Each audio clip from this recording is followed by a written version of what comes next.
understanding, respect, and equality in sports and beyond. We want people to speak up, take the pledge, and rise up against racism. And we'll rise up.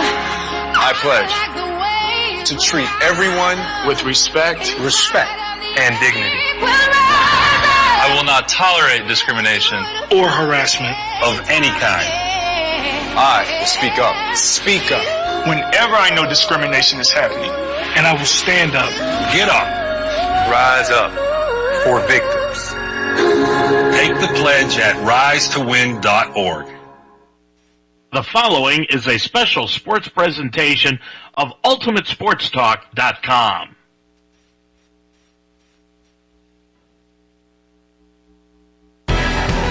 Now, Mount St. Joseph Lions football is on the air on WDTZ-LP Delhi Township. Mount St. Joe Lions football on Z98 FM is sponsored by Delhi Barbers, Greenwell Avenue and Delhi Pike with no appointment needed. By Wishbone Tavern, Delhi Pike in the new Delhi Town Center. By Cincinnati Open Box Outlet, Glenway Avenue next to the Home Depot. By Delhi Skyline Chili, it's Skyline time. By NYPD Pizza, Foley Road, 513-347-6973, 347-NYPD. By Bearcat Storage, with 2 locations for all your storage needs. And by Delhi Liquor Store, Delhi Pike and Mount Alverno Road. Now from UltimateSportsTalk.com with your Lions football play-by-play. Here's Dave Mitchell on Z98. And a very pleasant good afternoon, everyone, and welcome to Schuler Field on the campus of Mount St. Joseph University. I'm Dave Mitchell, along with Chuck Murray this afternoon, and today the Lions are back at home after their win last week in Alfred, New York, over the Saxon last week when they won it by a final of 43-37. Lions are now 2-0 on their non-conference schedule coming into today's game, but so are the Hope Flying Dutchman. They are also 2-0. They were 5-1 a year ago in the MIAA, and they were 8-2 overall. Boy, it is just a beautiful day for football here this afternoon in Cincinnati, Ohio. Good to have you along with us this afternoon, not only on Ultimate Sports Talk, but also on YouTube and WDTZ here in Delhi, Ohio. The Flying Dutchmen come from Hope University, I should say, Holland, Michigan, which is just about 30 miles west of Grand Rapids, if you know where that is in the state of Michigan. The Lions opened up here at Schuler Field a couple of weeks ago with a win over Baldwin Wallace by a final score of 31-28, and as we said, they won last week 43-37. Chuck Murray joining us as always. And Chuck, when you look at this broadcast and this team that the Lions are playing against today, but the first 2 games for the Lions have been extremely exciting. Yeah, I mentioned the first game when we played Baldwin Wallace. It took me about 3 or 4 days to, pick my heart off of the ground. And last week, we're up 17. It's looking like it's going to be maybe a runaway.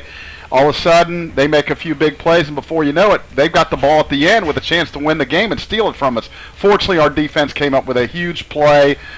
They stopped them on downs, and we were able to run out the clock. So 2-0, great start, great opponent today before we start into conference play. Chuck, Kyle Farfsing last week had an excellent week for the Lions. On the year, 3 for 3 in field goals, along with 37 that he kicked last week. He also kicked a 34-yarder last week. He ended up being the Heartland Conference Player of the Week last week. Yeah, Kyle was clutch. That was not easy conditions last week. We had kind of a crosswind, and Coach Hopperton sent him out there a couple of times, and as it turns out, the difference in the game, we win by 6. His 2 made field goals, and obviously there was other situations that come into play, but those were big field goals, and they're going to need more of that today. Yeah, it was a struggle, and we talked with head coach Hopperton about that. You'll hear that later on in the pregame show, Chuck. But it was a struggle for the Lions. It was a tough road trip. It was one of those road trips that it's a good bonding experience for the team, but boy, to come out and play a football game after just riding 8 hours in a bus, it's tough. Yeah, we talked. I talked to Coach Hopperton actually a little earlier this morning, and there's 10 games, and you would love to be emotionally sky high, pumped up for every game. I think week 1 we were. after, like you said, the long bus ride and an opponent, quite honestly, they handled here last year pretty easy. I think it was just a little bit of a letdown. But, again, credit to Alfred. They played well. They put points on the board, and they scared the Jadoobies out of us, that's for sure. They really did. They made it really interesting. And, me and you, we were on the edge of our seats. Chuck, I want to take a look at the defense as we go forward in this pregame show. And for the Lions, when you take a look at their rushing defense, they are giving up right over 186 yards a game on their rushing defense. That's something that they've concentrated on this week, and Rick Thompson has tried to make a few adjustments. Yeah, week one, the Murray kid from Baldwin-Wallace, we were trying to figure out, is that the exception or the rule? And we just kind of were like, man, he's really good. He's an All-American type back, the leading rusher in Baldwin-Wallace history with their rich tradition. So kind of wrote that off as, and in fact, I think we talked, in a couple of the quarters, we kind of held him down. So now we go to Alfred thinking, well, they don't have a back as good as the Murray kid, but they were able to do some things on the ground against us. So obviously, the old cliche, you got to stop the run before you can do anything. So hopefully, we've watched a couple of weeks of film, and sometimes it's just man on man, hat on hat, and whoever wins. But if there's some adjustments to be made, hopefully we can make them. We talked about it last week. Joey Newton at wide receiver for the Lions, their leading receiver so far this year, Chuck.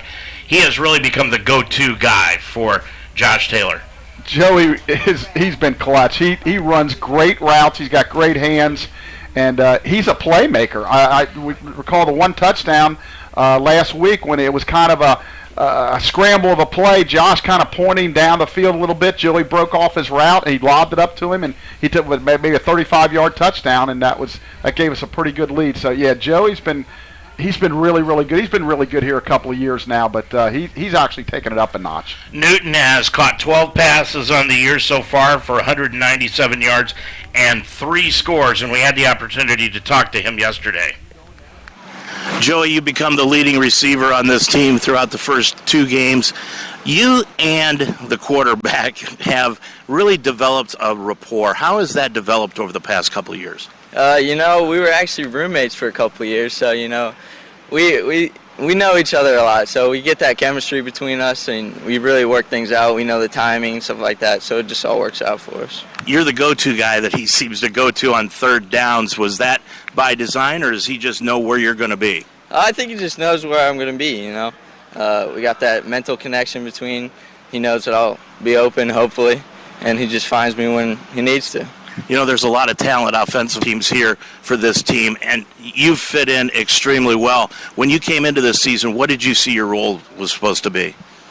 Any role that the coach needed me to do, If they needed me to return punts, return kicks, score touchdowns, whatever they needed me to do, that was my role. 2-0 going into this game here this afternoon. Is that where you actually, I know you wanted to be there. Did you expect to be there? Of course. Never going in expecting to lose, so we're looking forward to hope. You're averaging 33 points a game. What is this offense doing right now that's clicking? We're clicking very well. We get the run game started, and that lets us throw it a little bit. We spread the ball out to everybody. Every receiver's catching the ball. Joey, what are you majoring in? I'm majoring in secondary education. I'm going to be a history teacher, high school history teacher. What got you interested in that? Well, my dad and my sister are both teachers, so I kind of grew up getting teach, and I want to coach in the future, so okay. That would be great. This is a spur-of-the-moment question. What's your favorite part of history? I'd say probably World War II. I like going in detail about World War II and stuff like that. Well, you're going into war today. Good luck. Appreciate it. Chuck, what was your favorite part of history? Oh, boy. Probably the Civil War. That would be my guess, right off the top of my head. Joey comes from a great family. His father's longtime baseball coach, currently the athletic director at Anderson High School.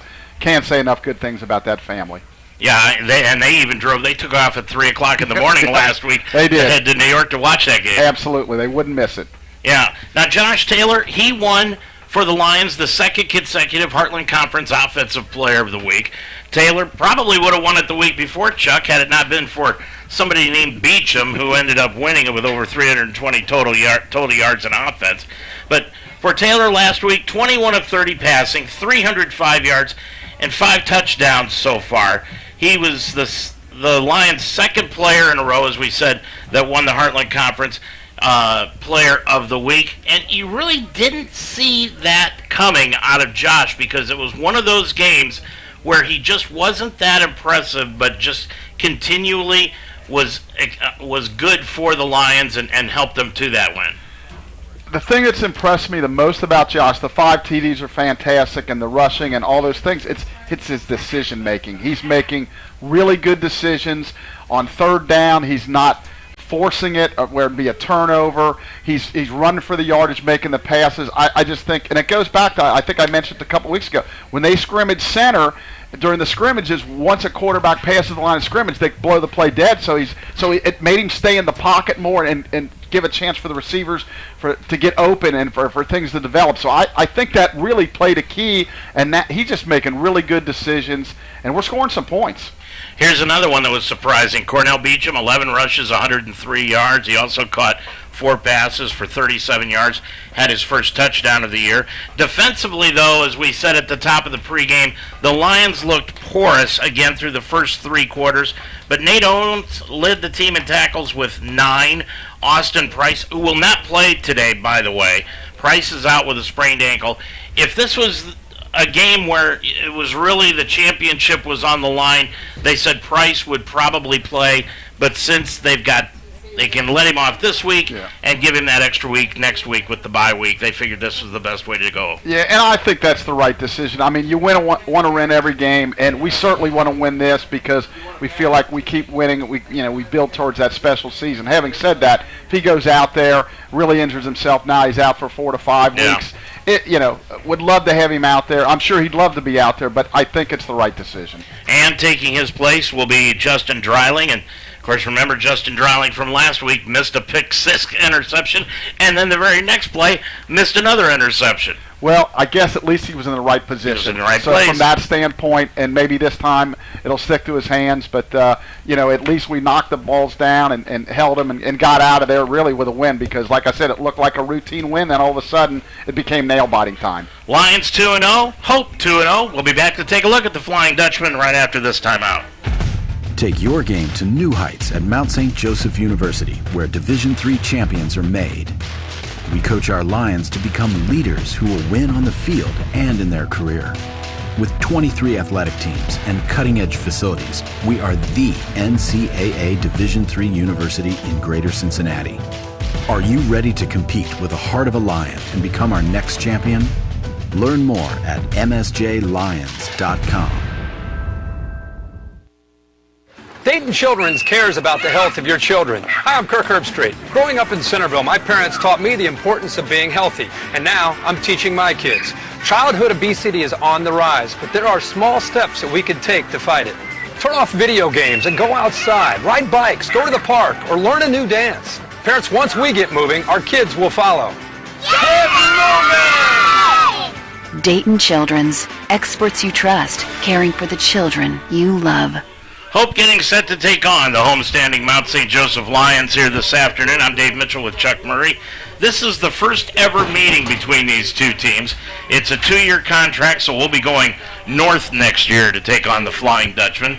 And maybe we can stop by Grand Rapids and see a few things that are happening up there in the state of Michigan.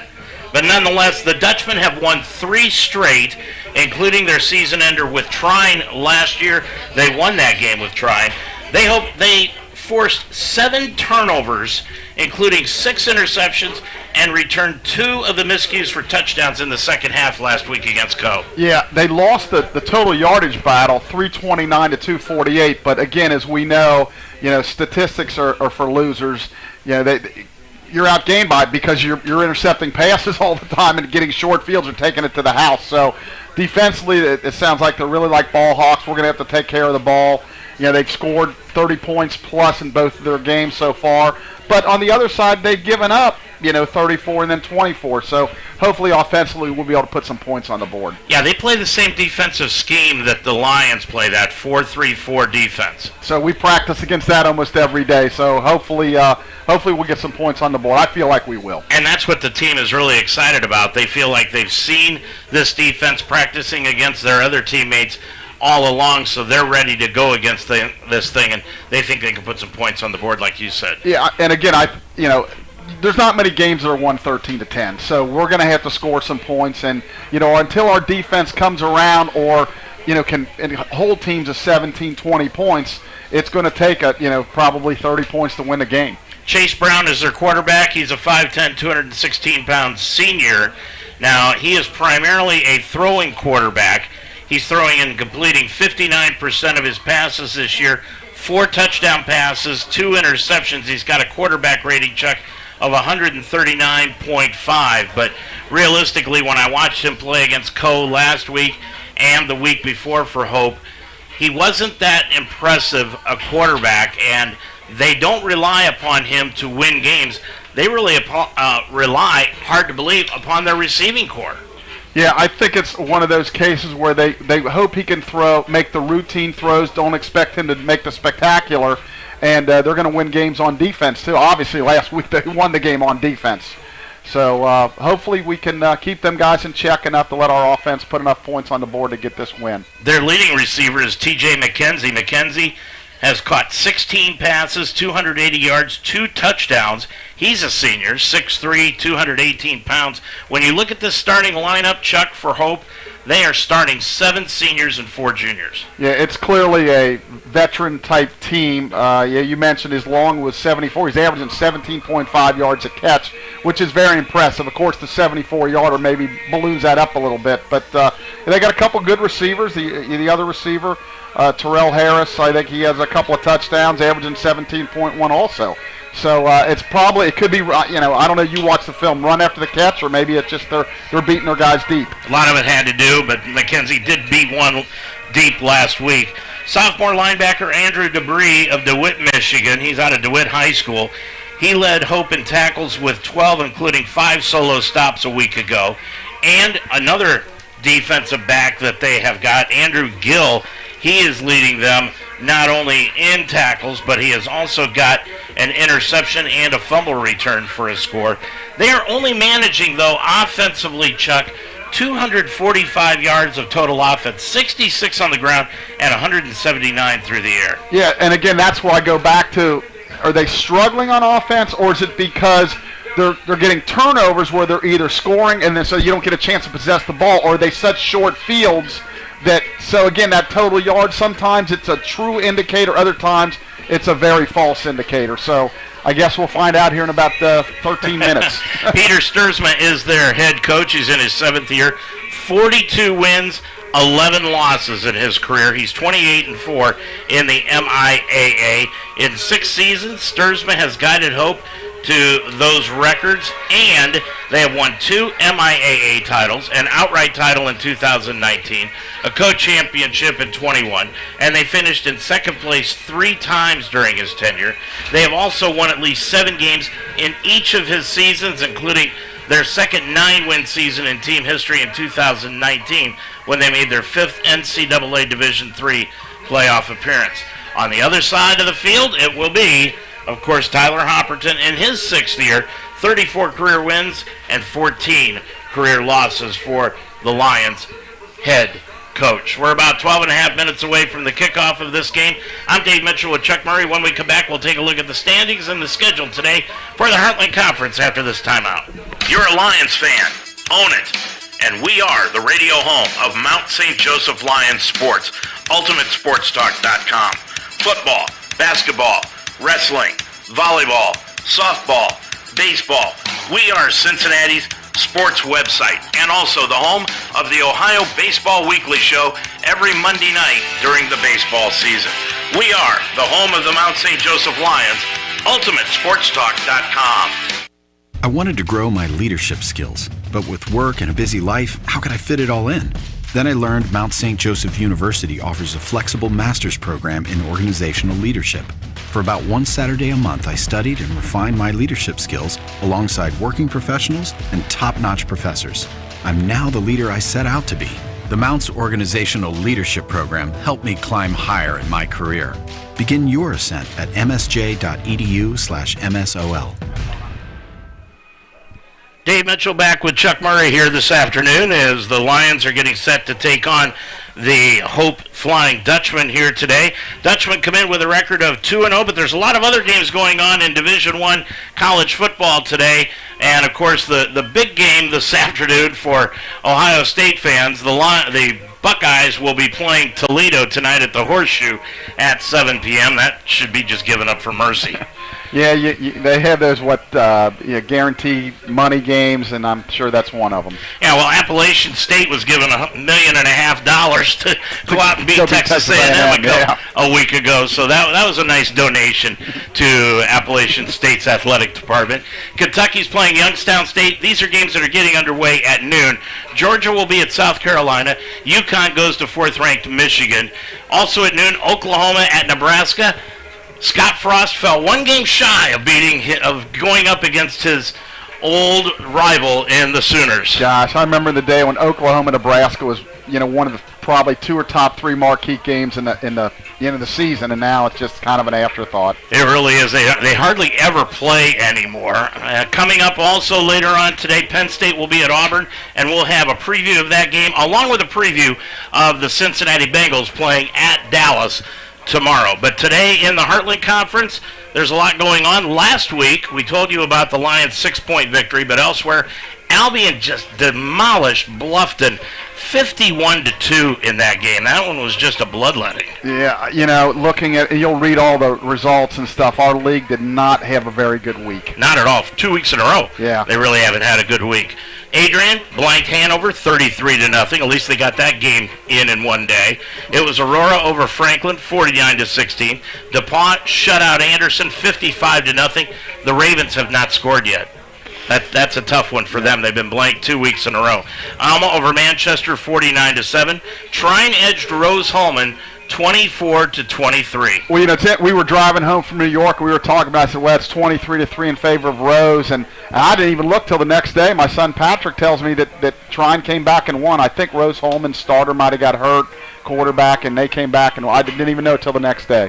So right now, the standings are, and of course, everybody is only playing non-conference games. Mount St. Joseph is on top of it with an overall record of 2-0. Then comes Manchester at 1-1. Defiance is 0-1. They were off last week. Anderson is 0-2, along with Bluffton, Franklin, Hanover, and Rose, all 0-2 on the season. And Chuck, when you look at those bottom three teams, Franklin, Hanover, and Rose, they are the teams that are supposed to be up at the top of this conference to fight the Lions for the top spot. Yeah, I guess to be fair, it's been everybody's had kind of a pretty tough non-conference schedule. So, but boy, I'd like to see our league fare maybe a little bit better in some of these non-league games. We're going to be back in action. We're going to be a week off, and then we go up to Manchester, and they could be one of the surprise teams in this league. Yeah, I know they won week one, I think, against North Point, and took a loss last week. But, yeah, again, when you get into league play, as we found out last year at Defiance, you better be ready for everybody. Today's kicking off at noon. Albion is playing at Rose. We don't have a score on that one. In a game that started about 20 minutes ago, Olivet is at Hanover. In 1:30 kickoffs, Kalamazoo will be at Defiance. Trine goes to Franklin. At 2 o'clock, Manchester will be at Greenville. Then at 6 o'clock tonight, Alma is at Anderson, and Adrian goes to Bluffton. We'll talk with head coach Tyler Hopperton after this. Teaching is my calling. So when I needed to renew my license, I chose Mount St. Joseph University. The Mount offers the only program in the state of Ohio that allows you to combine 2 education endorsements to earn a graduate degree. In less than 2 years, I combined the reading and gifted intervention specialist endorsements. Classes were convenient, fully online, and I received personal attention from my professors. The Mount helped me climb higher in my career. Begin your ascent at msj.edu/Ohio. Well, Hope comes in with a record of 2-0. They were 8-2 a year ago, 5-1 in the MIAA. They are 2-0 at home. This is their first road game of the season, and last year they finished up 3-1 on the road. They come in averaging 35.5 points per ball game and giving up 29, a differential in the plus side of 6.5. And their head coach, Peter Sturzman, has built quite a team at Hope, but there isn't a facet of football they cannot play, but receiving is their strength, so the Lions are going to have to keep an eye out for T.J. McKenzie. For the Lions, 2-0 on the year, and Tyler Hopperton, well, he thought this was going to be a tough non-conference schedule, and he was right. I know you're happy with where you are, but talk about a little bit of the team and where you think they're at right now.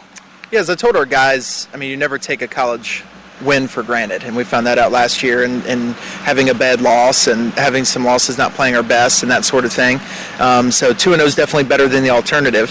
However, 2-0 doesn't necessarily mean we're, the hottest thing since sliced bread. So plenty to work on, and especially from my perspective on defense, plenty to work on, but nobody was perfect in the last 2 weeks.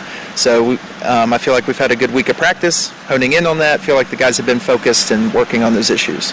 We talked about before the first game of Baldwin Wallace that you thought this was the toughest non-conference schedule you've had since you came here. Still feel that way? Yeah, for sure. Well-coached teams, well-prepared teams that recruit well, have good kids, and some of them, in some cases, are kids we tried to recruit as well.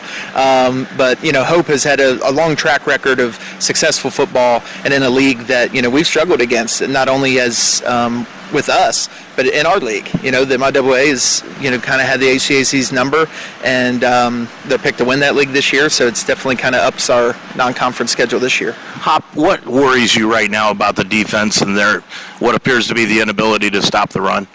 Yeah, I mean, we knew coming in, graduating some of our interior guys, we're light. We're not real heavy up front, and ultimately young. A lot of new guys and that sort of thing, so some of it is lack of depth. But being patient, too, I don't think it's necessarily a lack of players or a lack of talent. I think some of it's patient as we develop some of these young guys and some of the guys that are playing, get used to playing with more leverage.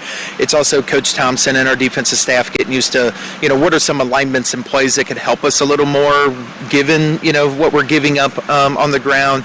And obviously in the secondary, too, we've given up some shot plays and some stuff. And a lot of that is more, attention to detail and kind of that every down focus and eye discipline. And so, really it's been back to basics. I don't think anything so far has been, anything too crazy or unexplainable, but just kind of more of a, back to the lab and let's learn a little bit and grow from this. Is it something that you kind of anticipated because of the youth and everything and looking at several different things heading into conference?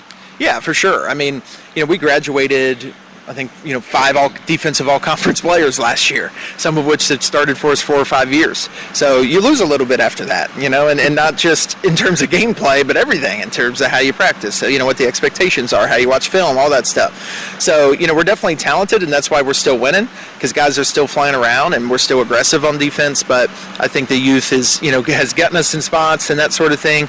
But it's not just the young guys messing up either. We have some guys that have been here and have played that have been making mistakes, so it's just trying to shore those things up.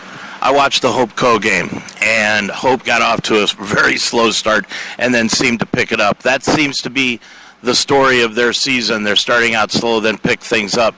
Do they make a lot of adjustments as far as coaching that you've seen so far? Yeah, and ultimately I think they give themselves that on both offense and defense. They don't really vary too much far from what they do, but they do have some nice variations of things that they can kind of adjust and get some new guys on the field or just kind of shape things a different way to make it look a little different. But I also think that them being consistent in what they do is what makes them 2-0. That they believe in what they do and they just do it really hard. Offensively, their receivers look like they're really good. Yeah, a lot of talent, and especially coming off, a couple weeks of giving up some shot plays makes you a little nervous. But at the same time, it allows you to kind of challenge our guys and say, hey, this, good team coming in and good receivers coming in, and it's a good challenge for our guys that feel like that know that they can play better. It's a good opportunity to prove that they can against talented guys. Defensively for Hope, it almost looks like from the film that they've got the same schematics that we do defensively. Is that the way it is? Yeah, very similar, which, our offense is kind of relieved. They kind of seen some unique looks the last 2 weeks, and have obviously done well. But kind of seeing what they see every day in practice and a little bit in the league, I know that they're kind of looking forward to that, even just from not that they're not good, but it's just familiar. Like, okay, we're used to seeing this and blocking this and making calls against this. But then, when as our defensive staff watch film, watching their offense does some things our offense does, and a lot of it tells me that their defense runs something that we run too. They get the same ideas of what they like or don't like. So there's definitely some similarities on both ends, and I think that'll definitely make it interesting. How tough was that trip last week? It was tough. I mean, it was fun. Our guys had a good time, and just under 8 hours, so it wasn't too bad. But those long trips can always be hard. found a way to win, whether it was ugly or not. But it wasn't too bad. I think the guys had fun, and isn't it a team bonding thing though too? Yeah, I mean the guys got to hang out, and guys are hanging out in the hotel lobby and watching TV and playing games and stuff like that. And I made them watch some horrible movies on the bus and that sort of thing. So some 80s and 90s movies that there weren't too many fans of. But that's all right. The films couldn't have been any worse than riding up there with Chuck Murray. So we won't talk about that. Coach, good luck today. Thank you. Chuck, I was kidding. But the two movies that they saw on the way home, or on the way there, Celtic Pride and True Lies. Okay, all right. Good choices. Good choices. And it's amazing, he said, how the team's attention all of a sudden just became just there when Jamie Lee Curtis scene came up in True Lies.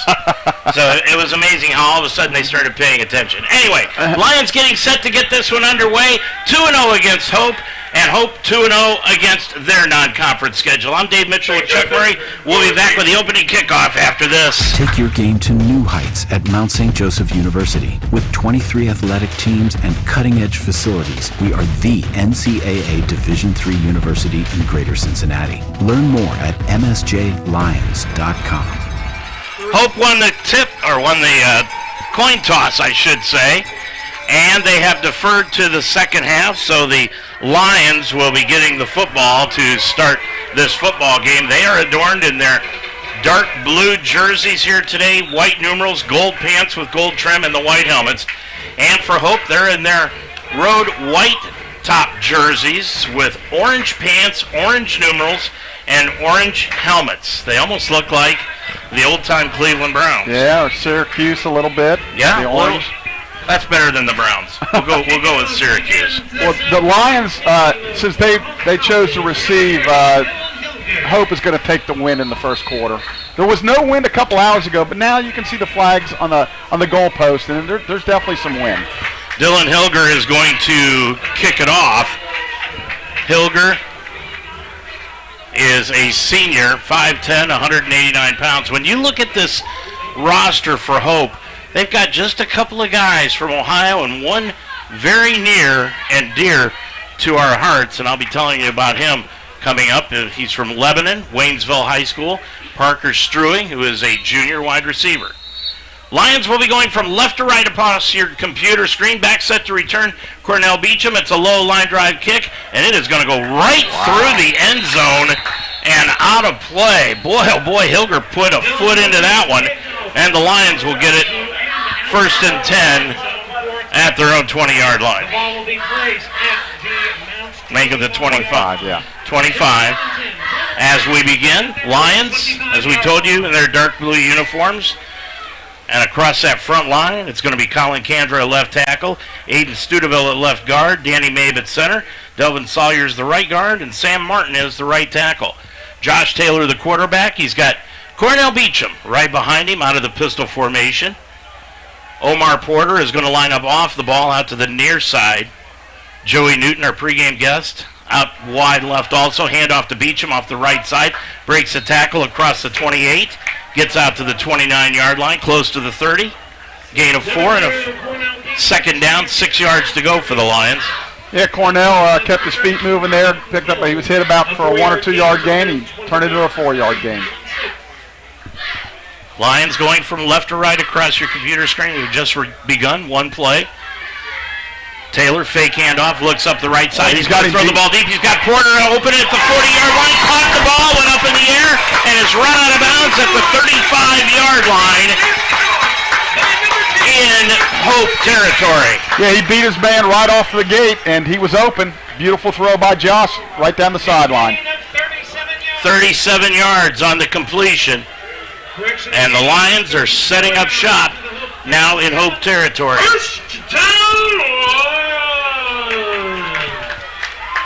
Taylor with the ball. They're going to mark it at the 37 now. Fake handoff. Looking out to the left. Throws out to the left, and it is incomplete. Looked like a lot of tangling up going out there on the Hope defensive outfield. Yeah, there was. It looked like they called it incidental contact. Every week you get a different officiating crew, and last week we breathed on them a little bit and got flagged, so we'll see how this officiating crew is. 13:57 left to go in this first quarter of action. Second down 10 from the 37-yard line of Hope. Dropping back Taylor, now fake handoff. He gives it off to Beecham. Beecham around the right side, cuts it inside the 30, and he's bounced out of bounds at the 30-yard line. After a gain of about 7, brings up 3rd down and 2. Yeah, good 3rd down, manageable here. So 3rd down, 2 yards to go. Taylor, 1 of 2 passing so far for that 34-yard completion.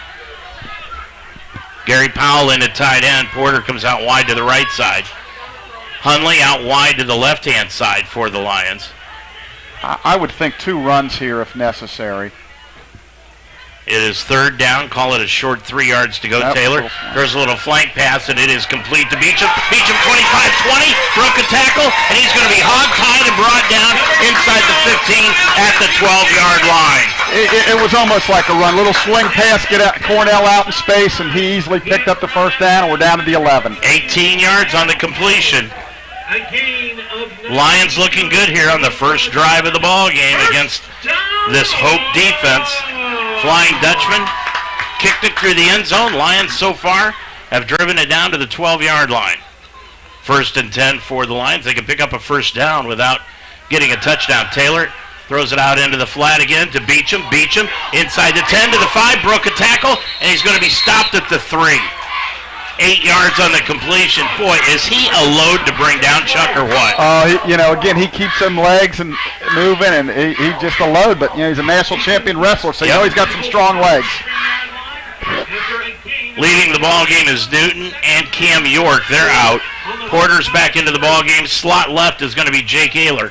Lining up right behind Taylor on the right-hand side will be Cornell Beecham. Handoff to Beecham. Drives off left side, right behind the left tackle, Colin Kandra, and he takes it down to the 1.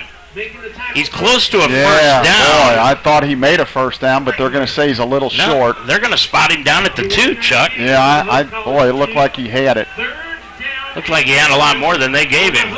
11:54, 3rd down, call it a yard to go. Right at the 2-yard line of Hope.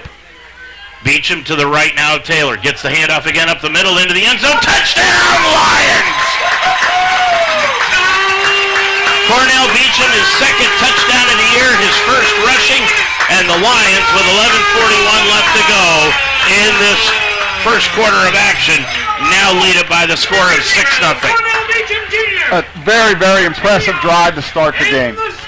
75 yards on that drive, Chuck. Very impressive. Farsing, the Heartland Conference Special Teams Player of the Week. Murray, the holder. Lions, good snap. Kick is up, and the kick is good. An official timeout on the field. 11:41 left to go in this first quarter. Your score, it's the Mount 7, Hope nothing on the Mount St. Joseph Radio Network.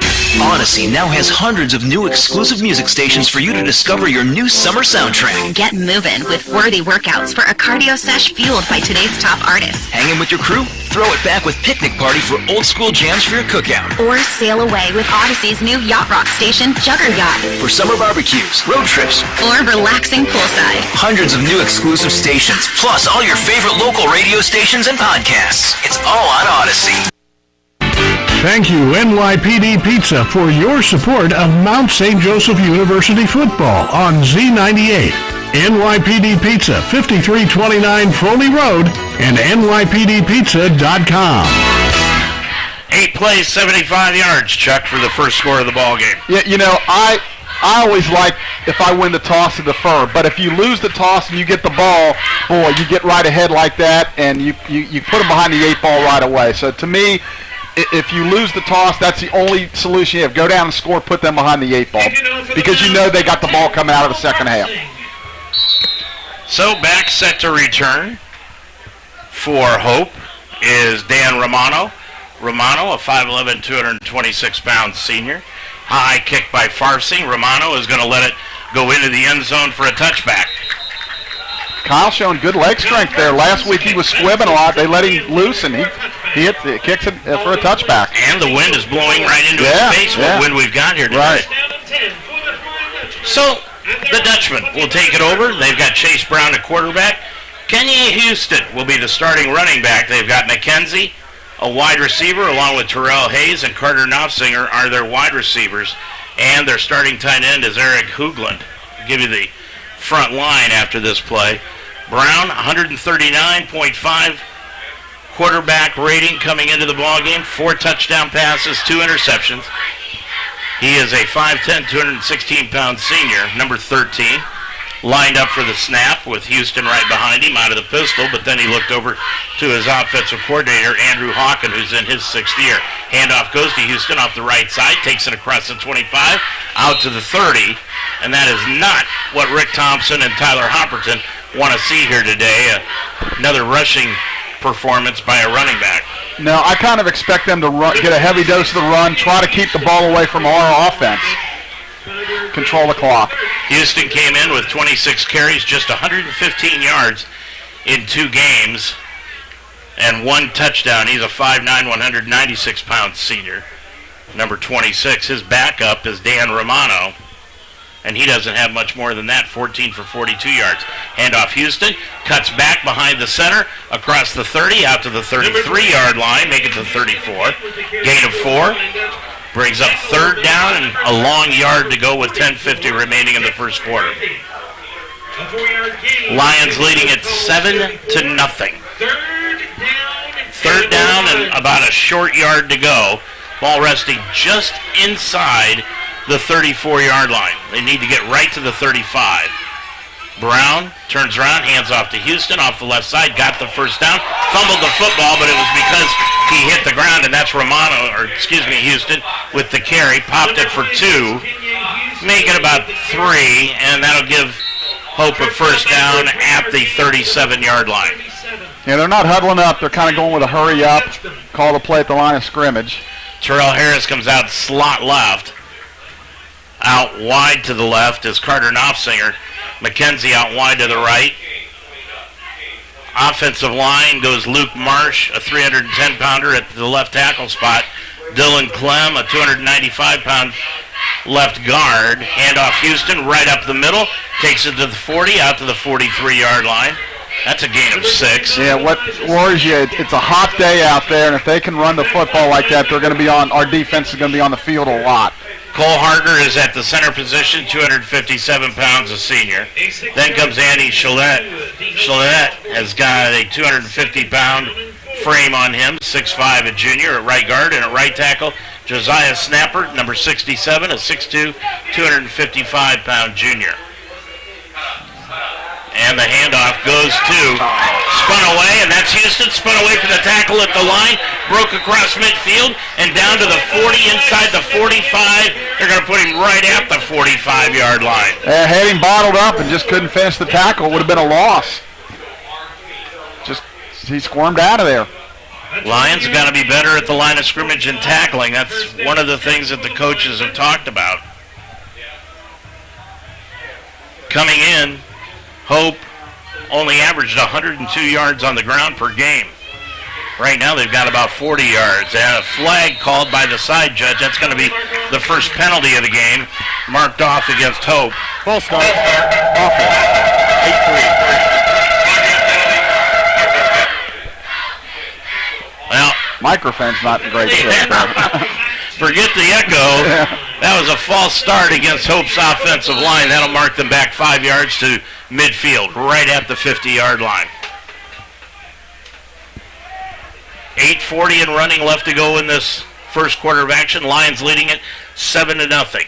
Brown, low snap, picks it up off the ground, throws the fade up the left-hand side, and it is going to be knocked away by Dreiling and incomplete. Dave, that was tremendous defense, and he got his head turned around. He almost looked like he was the receiver, and their guy was the defensive back. Great coverage. Dreiling taking the place of Austin Price, who is not playing today. Remember, Dreiling had a couple of picks last week that he couldn't come up with, and that one just good coverage on the intended receiver. Yeah, he was man on man, and he stuck right with him. Great coverage. And that was T.J. McKenzie. McKenzie was number 5. Now he's number 3. Handoff goes to Houston around the right-hand side, and he's going to be stacked up and brought down by Justin Dreiling out there. Yep, he got the initial hit, brought him down. We got 3rd and long now. So 3rd down, call it, and they're going to give him a yard loss back to the 49-yard line. Houston right now, 4 carries, 13 yards so far in this game. Just the initial drive for Hope. Lions playing a little deeper on defense. Their safety's back around the 40. Dropping back is Brown, 3rd and 6. Throws it right down the middle. He's got a receiver incomplete. Knopfsinger was wide open down the middle, and Brown threw it too far. Yeah, he just overthrew him just a touch, boy. That would have been a big play, but now we're going to force a punt. 7:53 to go in this first quarter. Lions lead at 7-0. Hope started from their own 25-yard line and got it up to midfield, but then stalled. There's one of those plays when Hope looks back and, what if, boy. Cornell Beecham will drop back to return at about his own 10-yard line. Carter Knopfsinger averaging 36 yards a kick, right-footed kicker, high kick. Beecham calls for a fair catch, dropped the ball, and Hope has recovered the fumble in Mount territory at the 29-yard line. You could kind of see that coming. He got a little off balance, and I was hoping he would just let it hit. And, boy, big mistake there. And he didn't, unfortunately. So Hope on the turnover by the Lions now takes it over at the Lions' 29-yard line. T.J. McKenzie, we said we were given his number 5 earlier this week. Well, he is now playing as number 3. And he comes out wide to the left-hand side. Harris slot left, dropping back Brown, looking McKenzie's way, throws over the middle, intercepted by the Lions. Intercepted at the 25, dropped down at the 30-yard line. Tackle made on the interception by by Nate Owens. Yeah, he kind of threw it right to him. I assume he didn't see him dropping back in coverage, and he was right there to pick it off. So, we trade turnovers, we're good. 7:32 left to go in this first quarter. The exchange of turnovers gives it back to the Lions. And they've got it now at the 30-yard line. They actually pick up a yard on that exchange of turnovers. We'll take that. Beecham to the left now of Taylor. No, check that. That's Mo McKenzie off the left tackle. McKenzie puts both hands over the football, takes it out to the 32-yard line for a gain of a couple. Clock running. Lions moving right into the wind from left to right. It's picking up a little bit now, too. Yep. Heading to the south end of this Schuler Field Stadium. Boy, absolutely gorgeous day. Yeah, we would like to bottle these. We're going to want them in the middle of October. Yeah, no kidding. Second down, 8 yards to go. Beecham back into the left of Taylor. Drops back, rolls out to the right. He's got a receiver. That's Beecham at the 42-yard line. Skips out of bounds at the 44. That's going to be a gain of about 13 on the play and a first down for the Lions. Great protection by the offensive line. Good patience by Josh, and Cornell standing out there wide open. He gets it to him. Again, I mentioned the pregame. Really good patience by Josh back there. Second catch of the ball game for Beecham. 34 yards and picking up off the pass today. Two receivers out wide on each side. Now McKenzie's back into the ball game. Omar Porter is out wide to the right-hand side. Taking the snap is Taylor. Cuts to his right, now goes to his left. Spins outside, squares up his shoulders. He's going to throw it deep, and it's going to be short of the intended receiver, Hunley, and it's going to be intercepted at the 12-yard line by Hope. Josh just threw that thing up for grabs. Yeah, I was praising him how much he's made good decisions, and their guy looked like the receiver and our guy looked like the defensive back. He's throwing into the wind, across his body, rolling to his left, all the things that are against you. Just a bad decision. But if nothing else, we got him pinned in. So Hope will have it back at their own 13-yard line. Yeah, Coach Coral's not happy with that. I didn't catch who made that interception. Did you? I did not. I was looking at hoping our guy could make a miraculous catch. And he did not. So let's shore up the run defense here a little bit and get the ball back. So Hope will have it at their own 13-yard line. with 6:06 remaining to go in this first quarter of action. Brown, the quarterback, hands it off to Houston off the left side, brought down on the play. Nice play defensively by the Lions defensive tackle, Jack Tucker. Yeah, really good job. That's a tackle. Well, I'd say for a loss, but it looks like no gain. It looked like he got him in the backfield, but no gain, so second and long. Tucker's really been outstanding for the Lions in the first 3 games. Yeah, just getting off his block and making the play. Sophomore, 6'2", 224 pounds. Finally made a decision that he was going to stick with 62. He's been fluctuating with that decision now for the last couple of weeks, but now he's made up his mind. He's 62. High snap, Brown took it down, handoff right up the middle to Houston, and Houston takes it outside the 15 to the 16-yard line. Gain of 4 on the play. Number 25, Elijah Smith again with the Third down, so we got him where we want him. Make a play and get off the field. 4-yard pickup to the Hope Column 17. Third down and 6. Houston now leaves the ball game. Romano comes in, number 34. Coming out wide to the left-hand side, Terrell Harris. T.J. McKenzie, their leading receiver, out wide to the left. Now Romano works out of the backfield. Dropping back, Brown throws over the middle, complete on the play, and dropped right at the 24-yard line as Ian repairs. Yeah, nice effort by him to get the first. He was right about at the sticks, and then he fell forward for another yard. Ramperzad, excuse me, I mispronounced that last name. Ramperzad, another senior wide receiver, picks up the first down as he got it outside the 20 to the 25-yard line. So gain of about 7, but it was enough for the first down. Brown, fake handoff, throws out to the left, and it is complete and then dropped out of bounds. They're going to say he did have it long enough. That's Kareem Williams along that right-hand side. Yeah, I'd be, interested to see a replay if he really ever had full control of that. Yeah. It's not going to matter because they're not going to change it, but, boy, I'm not so sure about that. That's 5 yards on the completion. In fact, the other officials, they're talking, and the side official, the one on, he said, no, he had it. Now they're going to talk to make sure. I'm not so sure he had it, but they're going to give it. The side judge on the near side is coming over talking to them, making sure that they got the call right. He was clear on the other side of the field to see that. Yeah.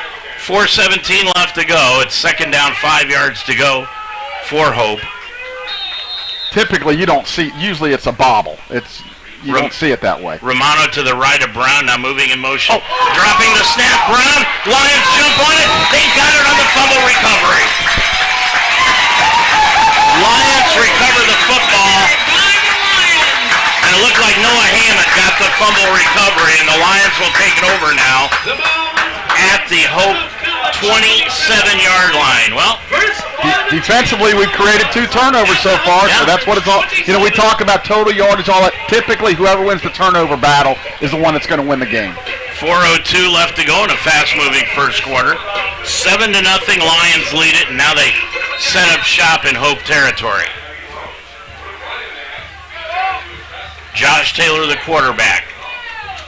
That's Mo McKenzie to the right of him at the running back position. Receivers out wide on both sides. Fake handoff to Mo, dropping back Taylor, steps up in a nice pocket, now rolls out to the right. He's going to get hit from behind, but gets away from that tackle to the 25 and scampers out of bounds at the 23-yard line after a gain of 4. Yeah, that's a great decision there, and great coverage by Hope in the secondary. Nobody open, tuck it down, get a positive play, live for another down. I really thought Joe Natochi was going to be able to catch up with him from the backside, and Josh just outran him. They're going to give him a 4-yard gain, 2nd and 6 from the 23. Porter goes out wide to the left-hand side. Jake Ayler wide to the right. And Pollard is wide right also.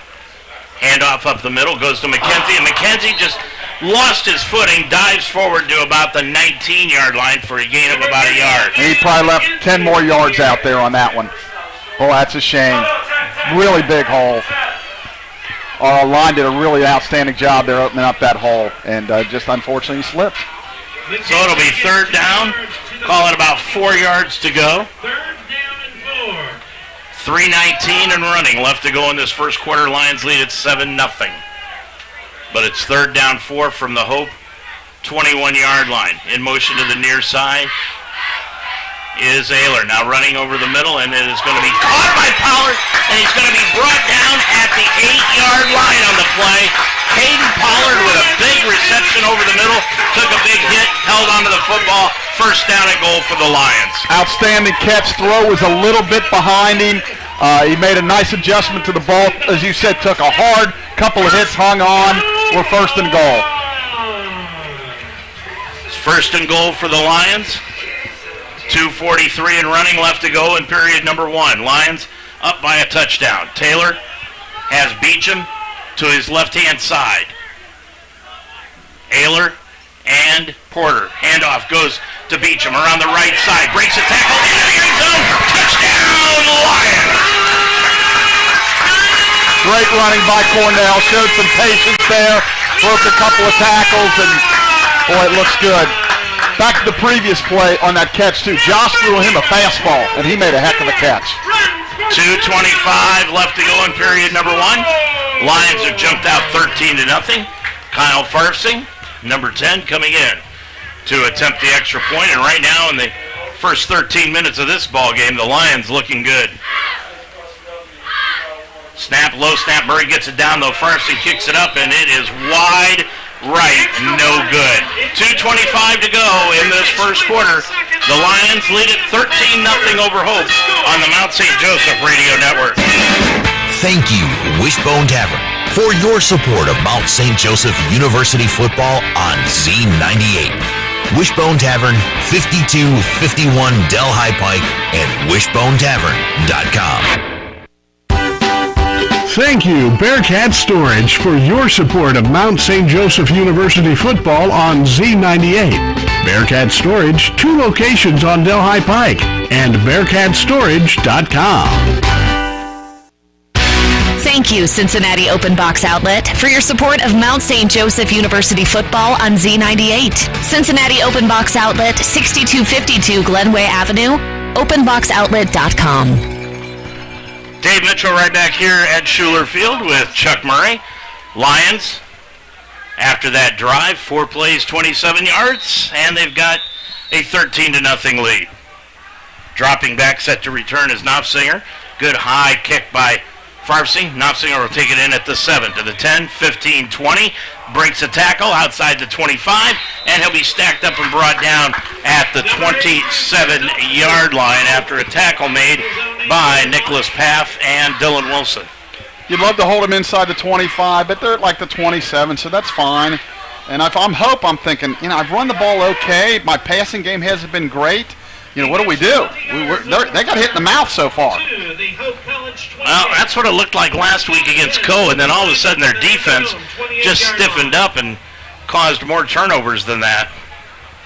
And that's what really caused them to come back and win that football game last week. Yeah, when you get 6 turnovers in a game, you're supposed to win. Brown, the quarterback, hands off up the middle to Houston, hit right at the line and dropped at the 25-yard line. 2-yard loss on the play. Tackle at the line of scrimmage by David Lewis. Yeah, he got in there and he got off his block, and 2-yard loss. Again, second and long. Under 2 minutes and running to go in this first quarter. Lions with a couple of TDs lead it 13-0.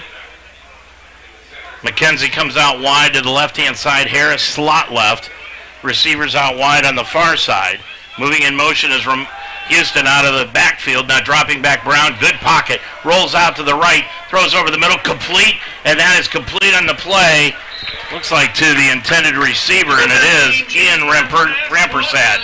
Rampersad catches it at the 40-yard line. They're going to spot him at the 44. Yeah, just way too much time to throw there. He did a nice job rolling out to his right, getting more time, and secondary can't hold up forever there. Rampersad with his second catch of the afternoon. 1st and 10 from the 44. Handoff Houston, right up the middle. Big hole to midfield to the 45. Cuts it inside the 45, down to the 41-yard line. A 15-yard scamper and another first down for Hope. Yeah, we're missing a few tackles there at the point of attack. Getting a little tired. 1 minute left to go in this first quarter. Yeah, it's hot out there, and they've had the ball quite a bit. Rampersad goes out wide to the right-hand side. He's caught a couple of passes today. Houston lines up on the left-hand side of Brown. Ball on the near hash mark. Fake handoff. Brown's going to throw it out into the flat, and that's complete to Harris. Harris right at the 40 to the 39-yard line, and he bounces out of bounds before he can get hit for a 4-yard gain. Clock continues to run. 30 seconds to go in the quarter. And you may just see hope as they are looking rather lackadaisical. Instead of getting into the huddle, they don't have to run a play. Now it seems like they may decide to run a play. Play clock is at 16. Game clock is at 12. Second down, 8 yards to go. They are going to run a play. Brown drops back. Looks over the middle. He's got a man. That is complete to Harris. Harris at the 10 and brought down by Stevenson inside the 10 at the 7. And that will end the first quarter of play. And when we come back, Hope will have it first and goal inside the Mount 10-yard line at about the 7-yard line. We've played one. Your score from Schuler Field. It's Mount St. Joseph 13, the Hope Flying Dutchman nothing on the Mount St. Joseph Radio Network. Thank you, Delhi Barbers, for your support of Mount St. Joseph University football on Z98. Delhi Barbers, 402 Greenwell Avenue, and DelhiBarbers.com.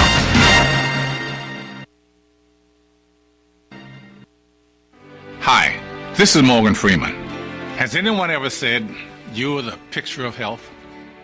You look healthy, you feel fine, but that may not be the full picture. Colorectal cancer is the second leading cancer killer of men and women over 50. Since it doesn't always cause symptoms, you may not know you have it. The only way to know is by getting screened. Screening can find precancerous polyps so they can be removed before they turn into cancer. This is one cancer you can prevent. Plus, screening can find colorectal cancer at an early stage when the chance for a full recovery is very high. Talk with your doctor and get tested for colorectal cancer. Medicare and many insurance plans help pay for screening. Get screened. Make sure you are the picture of health. A message from the U.S. Department of Health and Human Services and the Centers for Disease Control and Prevention. Well, as we open up the second quarter of action, Hope going from left to right, hand off to Houston, takes it in from the 7 for the score off right tackle, and just like that, it's 13-6 Mount. Yeah, it almost looked like a fatigued defense on that. He just kept his feet and legs moving, and he just barreled into the end zone. 6 seconds into the second quarter of play, and all of a sudden, it is a 13-6 Mount lead.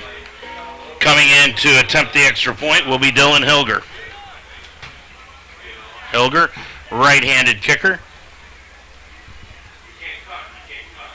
And the snap is down, kick is up, and it is good. 14:54 remaining in period number 2. Your score. It's the Mount 13 and Hope 7 on the Mount St. Joseph Radio Network. Thank you, Delhi Liquor Store, for your support of Mount St. Joseph University football on Z98.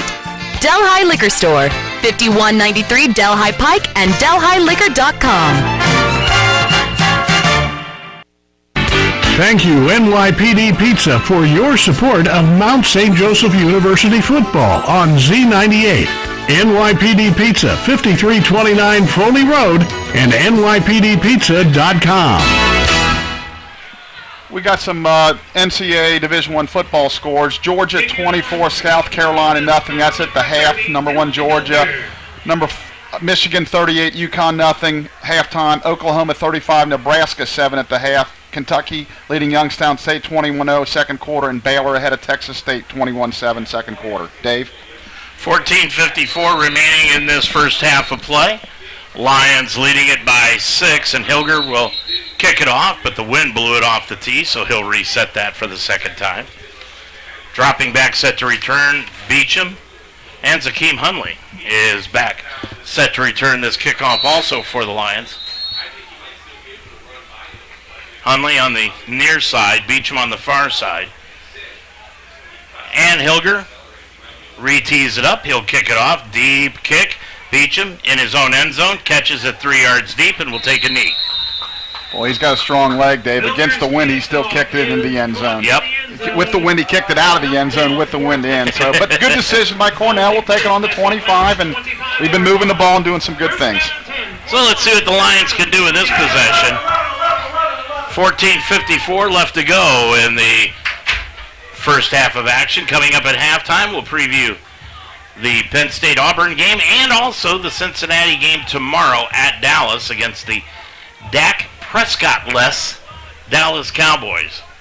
13-7, Lions lead it by 6, and it is Mo McKenzie in the backfield for the Lions to the right of Taylor. Fake handoff, play action over the middle, incomplete to Jake Ayler.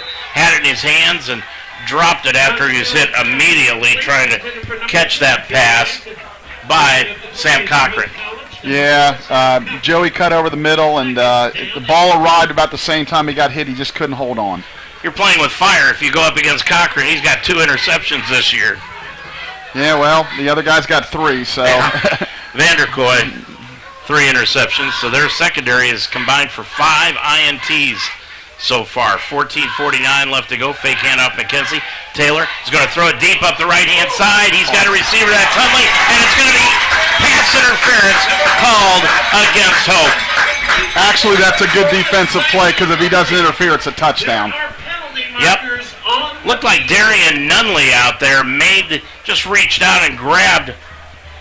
Yeah, I don't know if he realized it, but he did the right thing. He was beaten. If he doesn't do that, it's a touchdown.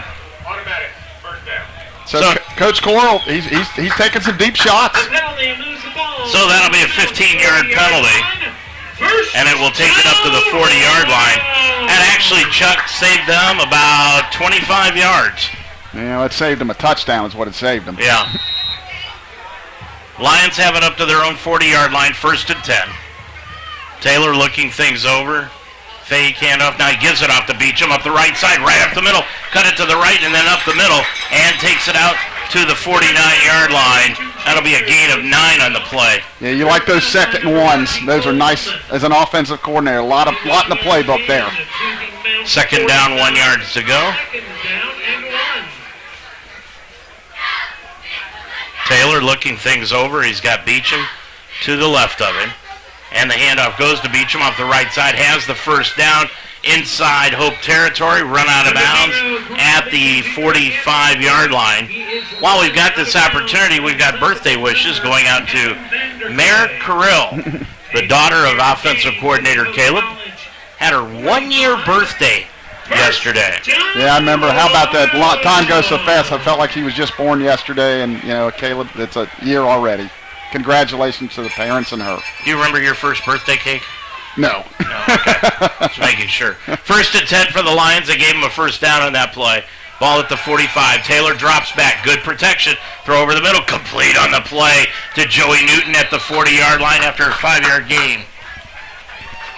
Number 4, Josh Taylor. Excuse me, Jake Ayler with the catch on that one.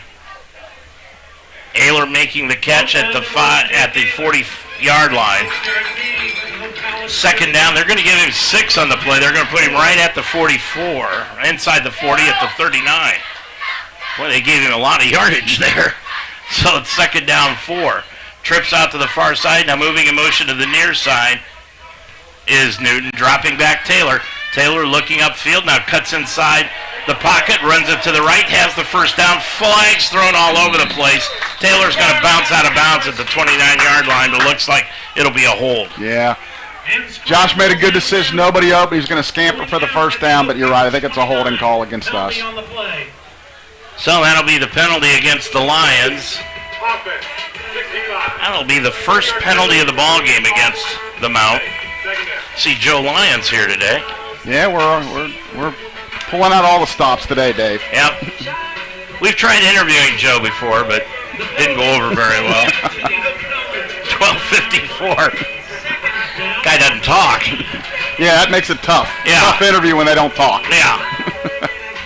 2nd down. They're going to mark it back to the 49-yard line. 10 yards from the spot of the foul, so it'll be 2nd down 14. 12:50 remaining in this first half. Lions leading at 13-7. Taylor drops back. He's going to get hit as he throws it upfield. He's got a receiver, and he overthrew Newton. Joey Newton. Taylor's pass He had him wide open for a touchdown and overthrew it. Boy, he was wide open. To his defense, he was being rushed by Matt Anderson. Yep, he had to get rid of it, and Joey broke open kind of late, and boy, that's a shame. So it'll be second down, 14 yards to go. Going out wide to the right-hand side for the Mount is Cam York. Make it third down. Cam York out wide to the right. Dropping back Taylor. Taylor looking for Pollard up the left, can't find him, and then overthrew two men in the middle of the field. The first one was Jake Ayler. The second one was Cornell Beecham. Yeah, good protection, but better coverage, boy. Our guys were covered up. He had nowhere to go with it. He tried to kind of force it in there, but nobody open. So Ryan Murray will come in to punt this one away from close to midfield, 49-yard line of Hope. Murray, this will be his fifth punt of the year, 36.2 yards per kick, 12:32 remaining in the half. See if we can pin him in here. Anthony Wright, the protector. And the kick is away by Murray, and it's going to be taken in by the 15. Cuts it up to the 20. That's Vanderkoy. Vanderkoy takes it outside the 20 to the, looks like the 25, maybe the 26-yard line. It's going to be a net punt of about 24 yards. Yeah, he didn't quite get enough. I was hoping we could pin him in. And they came out of that with pretty good field position. 12:24 left to go in the first half, 13-7. Hope will take over the football after a defensive stop. Into the ball game now for the Lions at the left cornerback spot is Jonah Smith, sophomore out of Knoxville, Tennessee. Well, he's right up in bump and run coverage, both our corners. He is. We only got a single high safety, so it kind of worries me a little bit. Said Price is out for the day. Handoff goes around the left-hand side, and that's Houston. Houston takes it across the 30 off the left tackle and up to about the 33-yard line. Check that. That was actually Ja'Curry Kirkland. Kirkland, not even on the two deep. Takes it out for 7 yards. Long 3 yards to go.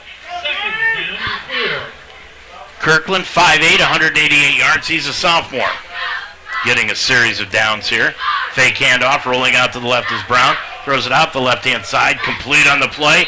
Outside the 45 to the 46-yard line to McKenzie. Yeah, really nice play fake there, and he ran a nice route, come back, and he's wide open. That is the first catch of the day by McKenzie. He came in as their leading receiver. Well, it's kind of like you said last week. They started off slow, and boy, that's kind of what they're doing now. They look good on offense now.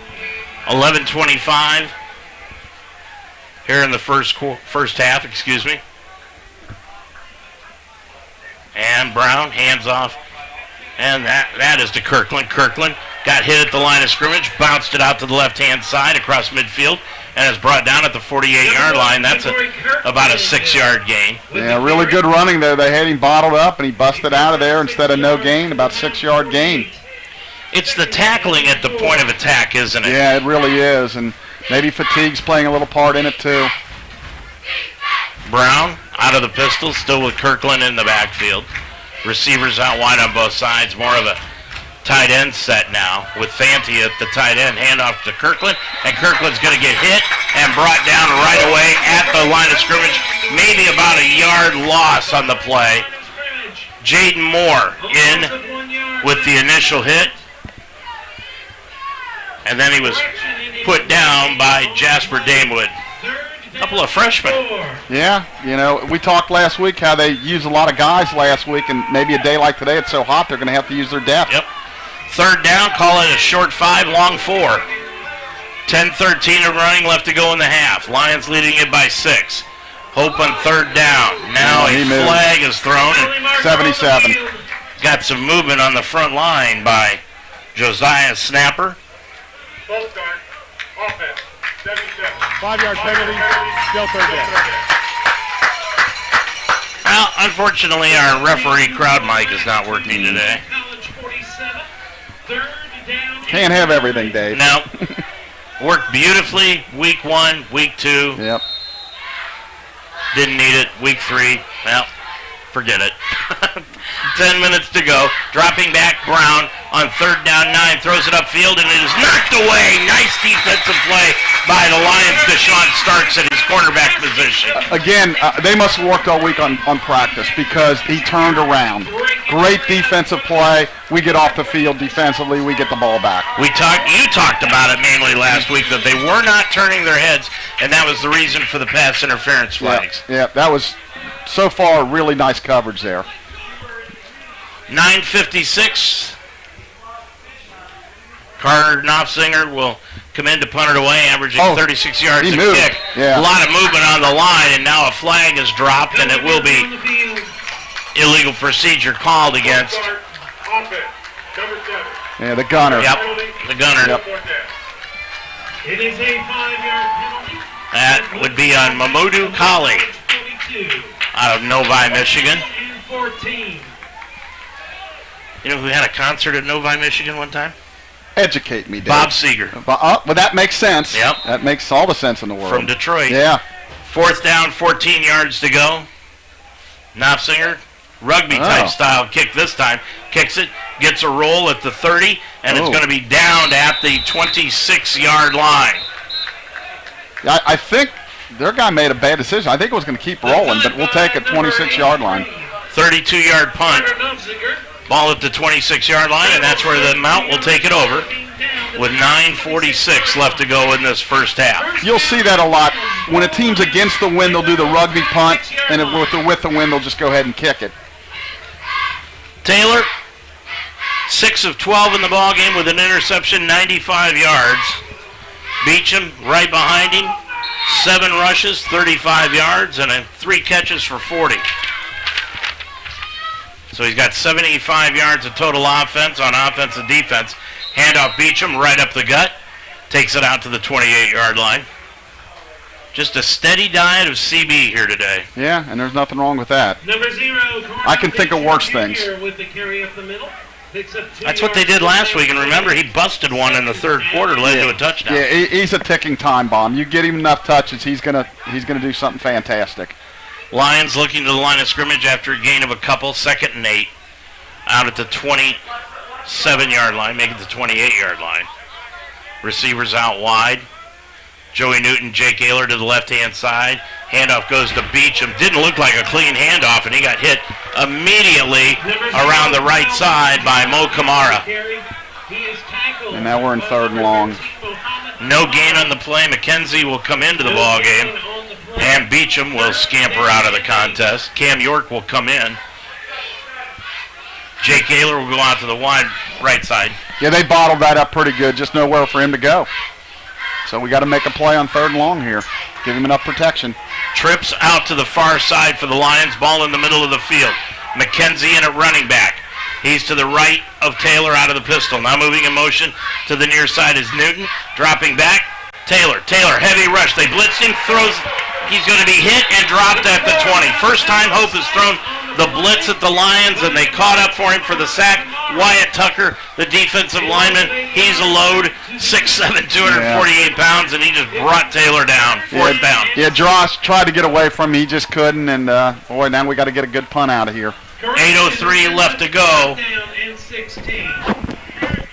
with 13-7. Mount leading it by 6. Dropping back, set to return on the play is going to be Vanderkooi. And check that. That is not going to be yes, it will be Vanderkooi. And Vanderkooi takes it in at the 43-yard line. 37-yard punt for Murray. Dave, Mount St. Joseph is launching a student-run clinic that will offer free physical therapy services to underinsured Westside residents. This clinic is located at 672 Neeb Road. Limited spots available. The clinic at 672 Neeb Road will operate fall semester from September 13th to December 10th from 6 to 8 p.m. Tuesdays and 9 a.m. to 11 a.m. Saturdays. Great thing. Yep, it really is. 7:40 left to go in this first half. 13-7 Mount leads it. Brown with Hope with the football. Gets it off to Houston. Cuts it around the left-hand side out to midfield into Lion territory and dropped right near the midfield stripe.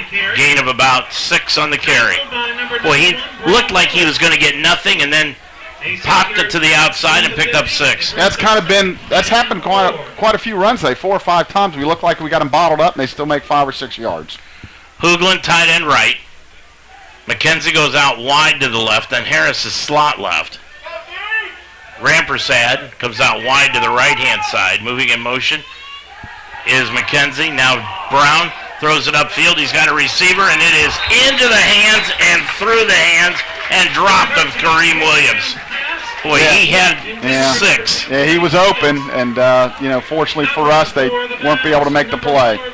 So we had a long play. We were open. They had a long play, so it kind of negates it. 6:57 remaining. 3rd down and 5. Call it a short 5. They need to get to the 46-yard line of the Mountain Ball, resting right at midfield. Houston's back into the ball game now to the right of their quarterback, Brown. Receivers out wide on both sides. Brown's going to throw it on the fade up the right-hand side, and it is into the hands and dropped by Rampersad. Good coverage there by the Lions in the defensive secondary. Mason Owens with the coverage, but Rampersad had it, just couldn't bring it in. Yeah, good coverage. He didn't get his head turned around, but fortunately he wasn't able to come up with the catch. So they're going to punt, which I thought they would, midfield 4th and 4. Their defense is starting to pick it up a little bit too. Boy, they tried a couple of really difficult pass completions on 2nd and 3rd down, Chuck. Yeah, they're low percentage plays. If they hit, they're great, but they are low percentage plays. Knopfsinger hit a 37-yarder his last time. Now, again, the rugby kicks it away, and Beecham is going to take it in at his 12. Cuts it to the left, now back to the right, now back to the left, picks up a block, puts it in his left hand, and struggles to get out of bounds at the 15-yard line. Return of about 3 on the play, 6:39 to go in this first half. Your score, the Mount 13, Hope 7 on the Mount St. Joseph Radio Network. You're a Lions fan. Own it. And we are the radio home of Mount St. Joseph Lions Sports, UltimateSportsTalk.com. Football, basketball, wrestling, volleyball, softball, baseball. We are Cincinnati's sports website and also the home of the Ohio Baseball Weekly Show every Monday night during the baseball season. We are the home of the Mount St. Joseph Lions, UltimateSportsTalk.com. Taylor, quarterback for the Lions, as they pick it up 1st and 10 from their own 15. Throws over the middle, complete out to the 29-yard line. That's a gain of 14 and a first down for the Lions on the completion to Jake Ayler. That's Joey Newton, and he gunned it right in there. Good play, good catch. Not a big window to get in there, but he got it in there. Newton, the reception. And for Newton, that is his first catch of the day. 6:11 left to go in the first half of action. Taylor, fake handoff, looks over the middle. He's got a receiver complete on the play to Porter, across the 40, out to the 43-yard line. 13 yards on that completion. Yeah, back-to-back. Yeah, back-to-back, really good throw and catches, so we're on the move. Porter with his second catch of the day. Lions kind of speeding up the offense here. 5:52 remaining. Yeah, you'd like to see him take a lot of this time off. Our defense needs a rest. Porter goes out wide to the right. Going slot right is Jake Ayler. Fake handoff. Taylor looks upfield. Looks to his right, now to his left, and he overthrew the intended receiver, Joey Newton. Yeah, Joey broke away late. He just a little bit too high. But he's getting good protection. Just the 1 sack allowed, but the offensive line's holding up really well. Taylor 8 for 15. Yeah, they've given him good protection, as you said, just the 1 sack. But they've given him a lot of time to throw the football. They have. 5:34 left to go in this first half of action. Cornell Beecham in the backfield behind Josh Taylor. And fake handoff. Taylor's going to roll out to his right. Heavy rush, tucks it under. He's going to cut inside and get hit and dropped right at the 46-yard line by Mo Kamara. Yeah, Hope closed on that. When he started to roll out, looked like he had a lot of room to run, and that closed pretty fast, and now we're in 3rd and long. Cam York's going to come into the ball game. York checks in. Gary Porter, the tight end, is out now. Taylor's going to go with an empty backfield. Yeah, I was hoping with them rushing, having to rush the quarterback all the time, they might start putting their hands on their hips. Porter and Ayler are out wide to the right. Lions in that diamond formation to the near side here. Ball in the far hash mark, 3rd and 9. Taylor rolls to the left, throws it over the middle. He's got a receiver complete to Cam York at the 40, and he's going to be dropped at the 35-yard line on the play. That's a 20-yard reception. And we see a flag down back towards the line of scrimmage. Uh-oh. And let's see what that'll be. There is a penalty marker on the field. Personal foul. Roughing the passer. Roughing the passer. So a roughing the passer penalty. That's going to move it down even further, 15 yards after the personal foul, from the 35 down to the 20. I want to mention Blake Watson and his staff. They're showing replays on our video board here. Great for the fans and all the people enjoying the game here. 4:30 left to go in this first half. Dropping back Taylor. Taylor looks out to the right. He's got a man complete inside the 15 down to the 11-yard line. Again, Jake Ayler with the catch. And you got to love second and short. That's a gain of 8. Ayler, second catch of the afternoon, 15 yards. Now empty backfield. Taylor looking things over. They've got Beecham slot left, and the officials blow the play dead, and it's going to be a timeout taken by Hope. 3:58 left to go in this first half. Your score, the Mount 13, Hope 7 on the Mount St. Joseph Radio Network. Take your game to new heights at Mount St. Joseph University, where Division III champions are made. We coach our Lions to become leaders who will win on the field and in their career. With 23 athletic teams and cutting-edge facilities, we are the NCAA Division III university in Greater Cincinnati. Are you ready to compete with the heart of a Lion and become our next champion? Learn more at msjlions.com. Thank you, Delhi Skyline Chili, for your support of Mount St. Joseph University football on Z98. Delhi Skyline, 5137 Delhi Pike, and SkylineChili.com.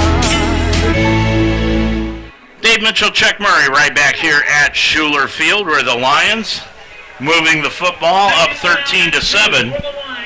They have been scoreless in this second quarter, but with 3:57 left to go in this first half, they have now got the football at the 12-yard line in Hope's red zone. Leading the ball game is Ayler. Again, empty backfield for Josh Taylor. Taylor looking things over, takes the snap, now throws over the middle, complete to Beecham. Beecham at the 2, and he's going to be upended at the 1. First and goal for the Lions at the 1-yard line of Hope. Yeah, Josh threw a strike to Cornell coming across the middle, and we're down to the 1. His fourth catch of the afternoon, 51 yards in receptions today for Cornell Beecham, and he'll line up to the right of Josh Taylor. First and goal from the 1, Lions leading it by 6. Handoff Beecham, right up the middle behind Danny Mabe, and he can't get in there as he was stopped by Joe Natachi. Yeah, loss of 1 there, Dave. Going to take him back right to the... maybe not. Going to put him at the 1. Okay. A loss of 1 yard back to the Hope College 2. Call it second down goal. That Lion offensive line needs to be stout here. Porter's going to line up tight end left. Beecham to the left of Josh Taylor. Taylor takes the snap, fake handoff, looks into the end zone, flags down all over, into the end zone, complete to Porter, touchdown, Lions! But we said there are flags, and it's going to be an illegal formation against Mount St. Joseph. We must not have had enough guys on the line of scrimmage. Illegal formation, more than 4 in the backfield. Offense. Yep. 5-yard penalty from the previous spot. Replay. Second down. Even though he's not technically in the backfield, he's off the line of scrimmage enough where that's the way they call it. That was a heck of a route and a heck of a call, too. Yeah, He was wide open. So that'll mark the Lions back 5 yards to about the 7-yard line. I think we'll see that play down the road as far as a 2-point play at some point. That was a really well-designed play there. Cam York is hustling into the game. The Lions didn't have enough players on offense. They've got all 3 timeouts left. They're taking their time going up to the line of scrimmage. 3 minutes. The clock has stopped. 8 seconds to go. Now they'll use a timeout. They'll use their first timeout. 13-7. I'm sorry, Caleb's really upset at him. He just lined up a little bit too far back off the line of scrimmage, cost him a touchdown. So there's 3 minutes to go in this first half of play. We'll keep it right here. 13-7. Mount started out like a firecracker, Chuck, and then kind of slowed down. But Hope made some adjustments. Yeah, they did. And and again, offensively, we had a really good half. We're not going to score every time. I think Caleb told me that last week, they only punted 1 time last week, so that tells you how good they were offensively. I think we turned it over on downs once. But, Hope's a very formidable foe, and we're hanging on right now. But we need to score here because we're not going to hold them. They're going to score some points. Next week, Hope is going to take a long road trip and head up to northwest Minnesota. Oh, my gosh. Better them than us. That's right. Wonder which is longer, northwest Minnesota or Alfred? Both long. Yeah. They were. Okay, second down, 7 yards to go. Goal to go, 7-yard line. Taylor, empty backfield again. Trips out to the right. Beecham and Porter out to the left-hand side. Moving in motion to the near side is Ayler. And now a flag thrown. And looks like maybe Mabe false started with the ball, and that's going to mark the Lions back. It was Danny Mabe. Oh, boy. Okay, well, we got to get it back together here. We got a couple downs, potentially 3 downs, but for sure 2. 3 minutes to go. Clock has stopped. We've spent 5 minutes at the 3-minute mark. Yeah.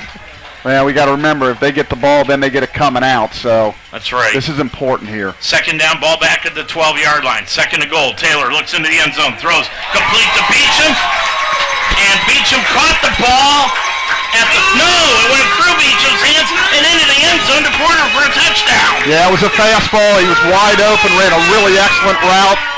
And now what are they going to do? They're going to kick it. It looks like they're going to go for 2 now. Sometimes you take the point and you chase that later, but they decide they're going to go for it right now. Totally faked me out, Chuck. I saw Beecham go into the air, and it went right through his hands into Porter in the back end of the end zone.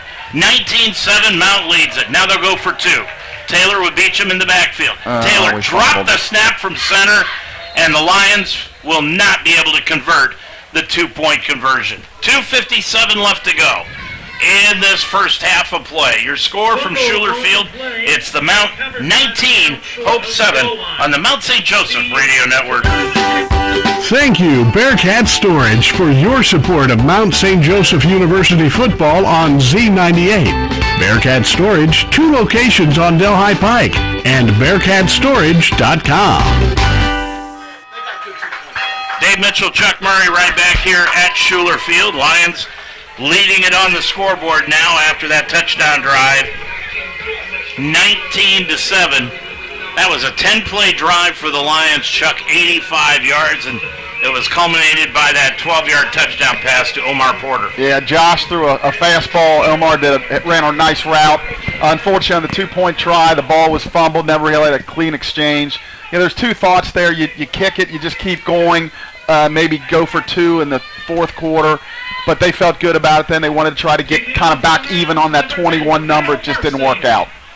Well, Hope's going to get the football. Lions have 2 timeouts left, so does Hope. But Hope is also going to get the football back. So this is big to hold them here. To start the second half. Farsing will kick it off. Knopfsinger back set to return. High end over end kick. Knopfsinger's going to take it in at his 9 to the 10. 15-20, cuts to the near side. He's going to be upended at the 25 and dropped at about the 27-yard line. Jonas Smith with a really nice open field tackle there. 2:49 left to go in the first half. At halftime, we'll have previews of the Penn State-Auburn game coming up at 3:30 this afternoon. And then coming up tomorrow, Cincinnati goes to Dallas to take on the Cowboys. What do you think of that one? I don't think it's going to be a walk in the park like everybody thinks it is. Well, I'm not the biggest fan of Dak Prescott, so Fact is, I don't think the Cowboys are hurting all that much. Dropping back now, handoff goes around the left-hand side. See, I think if you're, I'm sorry, Dave, if you're Hope, you don't want to give the ball back to us. So they're going to try, worst case scenario, they don't score, but they don't want to give the ball back to us because we've been really pretty electric on offense here. So they want to, obviously, want to try to keep the whole clock and score, but they don't want to give it back to us. That was a 5-yard gain by Elijah Smith. Takes it out to the 32-yard line. Brown drops back. That was the first carry by Smith, by the way. Throws over the middle, complete on the play to Harris, and Harris is going to scamper out of bounds at the 42-yard line. That's an 8-yard completion and a first down for the Dutchman. A nice throw. The clock will run now until they get to 2 minutes when they're going to start the clock back up. Under 2 minutes, they run out of bounds. It'll stop till the snap. Clock running. Brown still has in the backfield Elijah Smith. Dropping back, Brown, looking up the left side. Good pocket, now runs out of the pocket, flag thrown. Brown's going to get hit at the 49, rolled down there by Anthony Wright. I would suspect a holding call on Hope. Declan Brophy also got the penalty, or got in there for the sack. And it is going to be a hold. Yeah, the Lions got good pressure up the middle that time, forced him out of the pocket, and they had to hold to keep that protection up. Well, that was a hold against the right guard, Andy Schlonet. Poor offensive linemen only get their names announced when they create a penalty. Feel sad for him. Minute 58 and running as we're under the 2-minute mark. Brown dropped the snap, picked it back up though, bounced right back up. Oh my God, throws it wide complete to McKenzie. McKenzie dribbled and bobbled the ball, but regained control inside the 30, and he had to run out of bounds to keep control of it at the 28-yard line. A complete bust on our end. I mean, he was open by 20 yards. Just a complete bust. Boy, but the gods of football helped us out by McKenzie bobbling that footballer. He was gone. A minute 49 to go. Now it's 1st and 10 from the Lions' 28-yard line for the Dutchman. They're going to send receivers out wide to the right-hand side. Brown dropping back, looking over the middle. He's going to throw it over the middle, complete on the play to Rampersad, and Rampersad has it at the 20. Number 13, James Brown pass. That's a gain of about 9 on the play. And it brings up 2nd down and a yard to go. Kirkland gets the handoff. Upended right at the line of scrimmage. He didn't get the first down. Mason Owens on the tackle. Owens comes away, holding his right arm. That's what he upended Kirkland with. A loss of 1 back to the match 21, 3rd and 3. Drop. Kirkland got up, Smith, and Smith got upended. And the handoff goes off the right-hand side to Smith, and Smith's going to take it down to the 15. He's got the first down on the play. Boy, Smith has given them a shot in the arm. He's got 5 carries for 31 yards. And is that Owens? I believe so. No, it's not. Nope, you're right. Can't make out the number, but they're doing exactly what we were hoping they wouldn't do. They're going to trying to score right at the end of the half, leave us no time, and then get the ball coming out. They have got 2 timeouts left, too, Chuck. So, I mean, they're sitting really pretty right now. Yeah, I would anticipate them not calling any of their timeouts till under 30 seconds. That is 92. Chandler Rutherford. No, Jasper Damewood. Oh, okay. Jasper Damewood is up and walking off. Damewood has been a great addition out of Elder High School, 6'1", 265 pounds.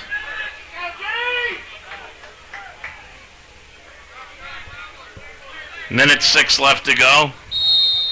Now the clock will start. Dropping back is Brown. Brown throws into the end zone, complete on the play. Ball stripped loose, and it's going to be a touchdown. The side judge says he broke the plane. Harris with the score. Boy, that's one of those you'd like to see a replay of too, Chuck. I sure would like to see that replay. Again, he's getting too much time to throw now. You can't hold up in the secondary that 4, 5, 6 seconds. No, you really can't. 55.1 seconds to go. And Hilger will come in to attempt the extra point. Well, not what the Lions needed. Makes it 19-13. Low snap, but they get it down, and the kick is up. And it is good. 55.1 seconds to go.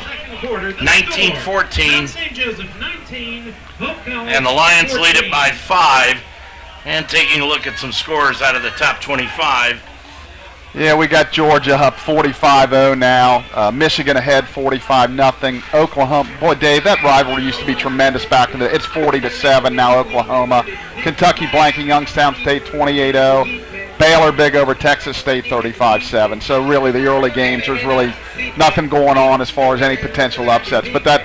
Boy, the Nebraska thing really is kind of sad. That back in the day, Oklahoma, Nebraska, that they used to play that the day after Thanksgiving, 1971 game of the century with Johnny Rodgers, and boy, Nebraska's just fallen on some really, really hard times. It was really interesting too because Nebraska had to pay $15 million more to Frost to fire him now rather than wait until after two more games have passed. Yeah, I mean it's.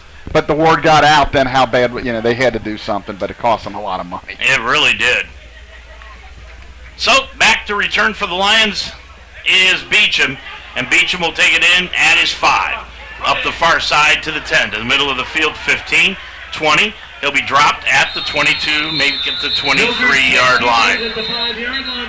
And that is where the line, well, we do have a flag down. I thought the way the officials were blowing their whistle, there was a flag down.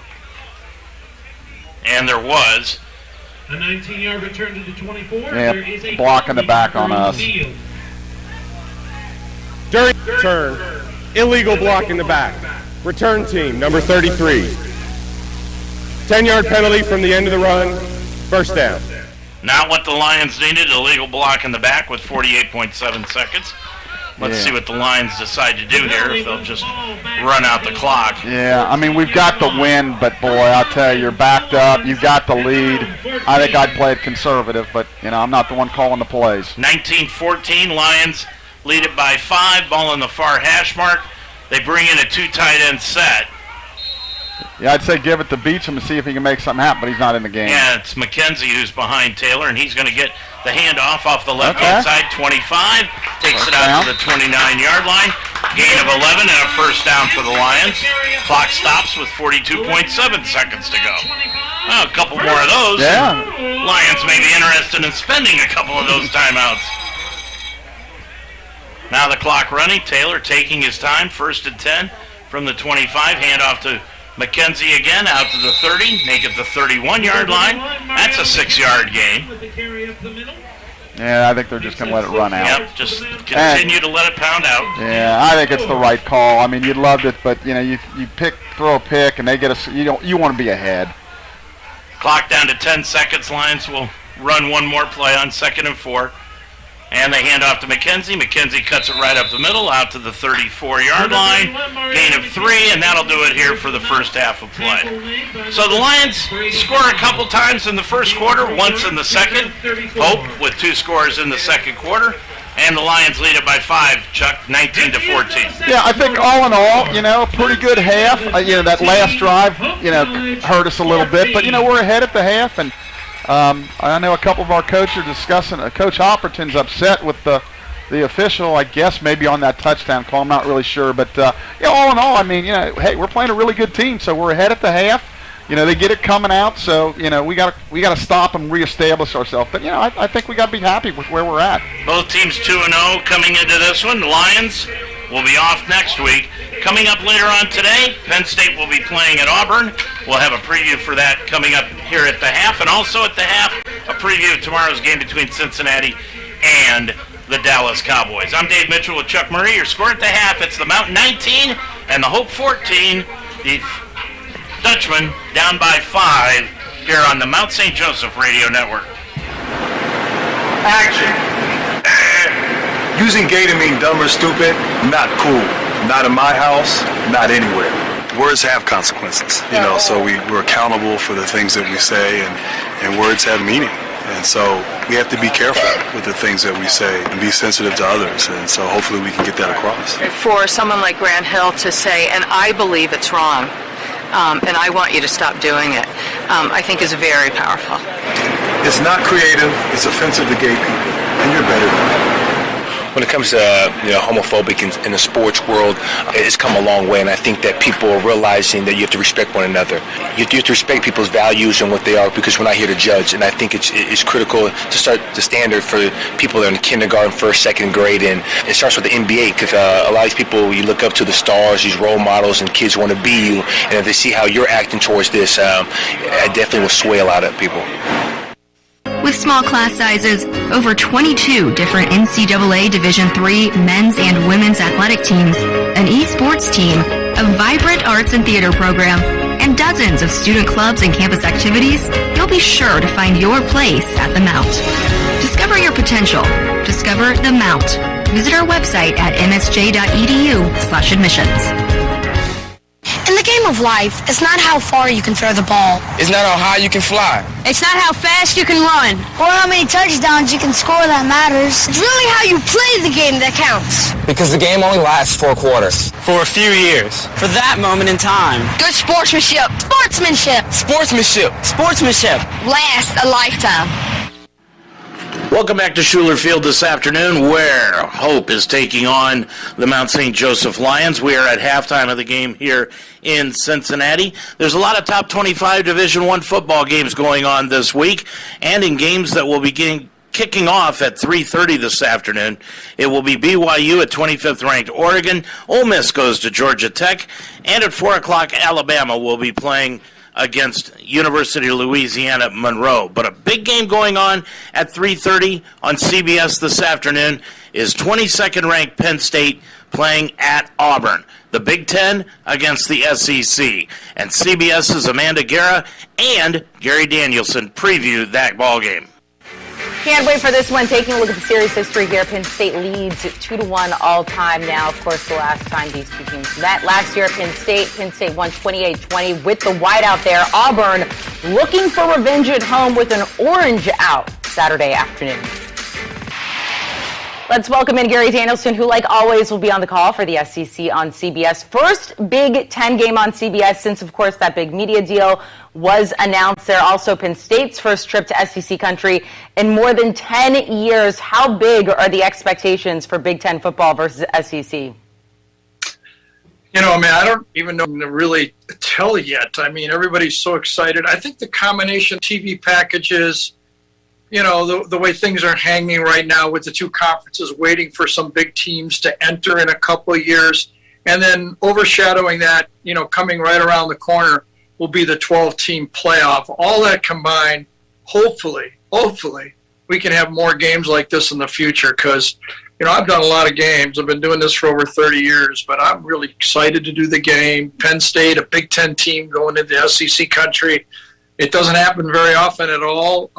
We did Georgia Notre Dame back a ways ago. That was exciting, but these two teams may not be challenging for the national championship, but for this game, it's a big, fun game to do. I guarantee you that. How much of a revenge game is this for Auburn? I mean, last year, losing at Penn State, they had the white out. Auburn's going to do the orange out. I know Penn State has been bumping their volume at practice, working on silent counts. I mean, just the electricity, and like I said, potentially a revenge game.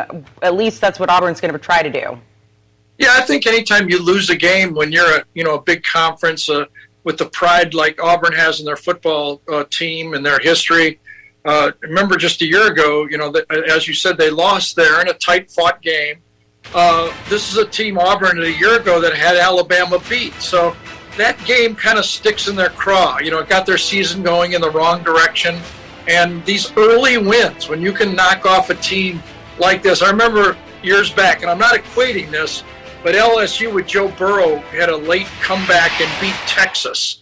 And that just kind of set the tone for their season. So I give the advantage, however, for this game to a bit to Penn State. Last year when Auburn went on the road to play at Penn State, that was like the opening salvo of playing on the road. But Penn State and James Franklin has already had that game at Purdue. That was a Thursday night, huge game for Purdue, raucous crowd, So I think they're going to be a bit ready for this crowd, no matter what color shirts they wear to watch the game. Yeah, Auburn has been at home thus far. Let's talk about the quarterbacks here. Sean Clifford for Penn State. We've now seen glimpses of Drew Aller. Auburn side, TJ Finley, Robbie Ashford. They've been splitting time. It looks like Brian Harsin seems to be giving a bit more of a nod to Finley. What's the latest there with these quarterbacks? Well, no one knows, and I think Brian Harsin likes it that way. I think he likes the fact that he has two different types of quarterbacks. Robbie Ashford, maybe it changes real quickly, but I don't think he's ready to handle the full package of offense that Brian wants to run or maybe needs to run to beat a top-level team. But he is a weapon. He'll make Penn State prepare for more than just a drop-back passer. TJ is good when he has protection. But if protection starts to break down, he tends to really have trouble. He doesn't have escapability. Has a great arm, and he can throw anywhere on the field. But having two quarterbacks the way Auburn is going to attack will give a bit of a problem. The other side, this is Sean Clifford's team until he proves it can't be his team. He was tremendous last year in this football game, completing every pass in the second half. Had a great game, maybe a up and down game against Purdue, but he did come through. But Sean Clifford's, it's his football team. They want him to be the guy, but they do have a guy in the wing in Drew Aller that is going to be a special quarterback. And a lot of people at Penn State think he might be what they need to get to that next level. Sean may have got him as far as he can, nothing against him, but when you're Penn State, Ohio State, Michigan, Notre Dame, those types of teams who are trying to catch Georgia and Alabama, they think maybe they need a little bit more, and maybe Drew Aller is the guy of the future. Let's talk about the run game here. Nick Singleton has given a big spark to this Penn State offense on the other side. Hunter and Bigsby for Auburn. A lot of fans, I think they'd like to see more running from the Auburn side there. What can we expect from the run game on each side Saturday? Well, so far, it looks like Auburn has to run the ball. I mean, their passing game has not been strong enough to even beat weaker competition. They've had to, they want to be more balanced, but they haven't proven they can be balanced and still win with either Bigsby or Hunter. For Penn State, they were really, last year left a lot to be desired in their run game. So with the emergence of Singleton, it gives them that weapon that take Bigsby, as we're watching right here. He's the veteran. He's the guy they know they have.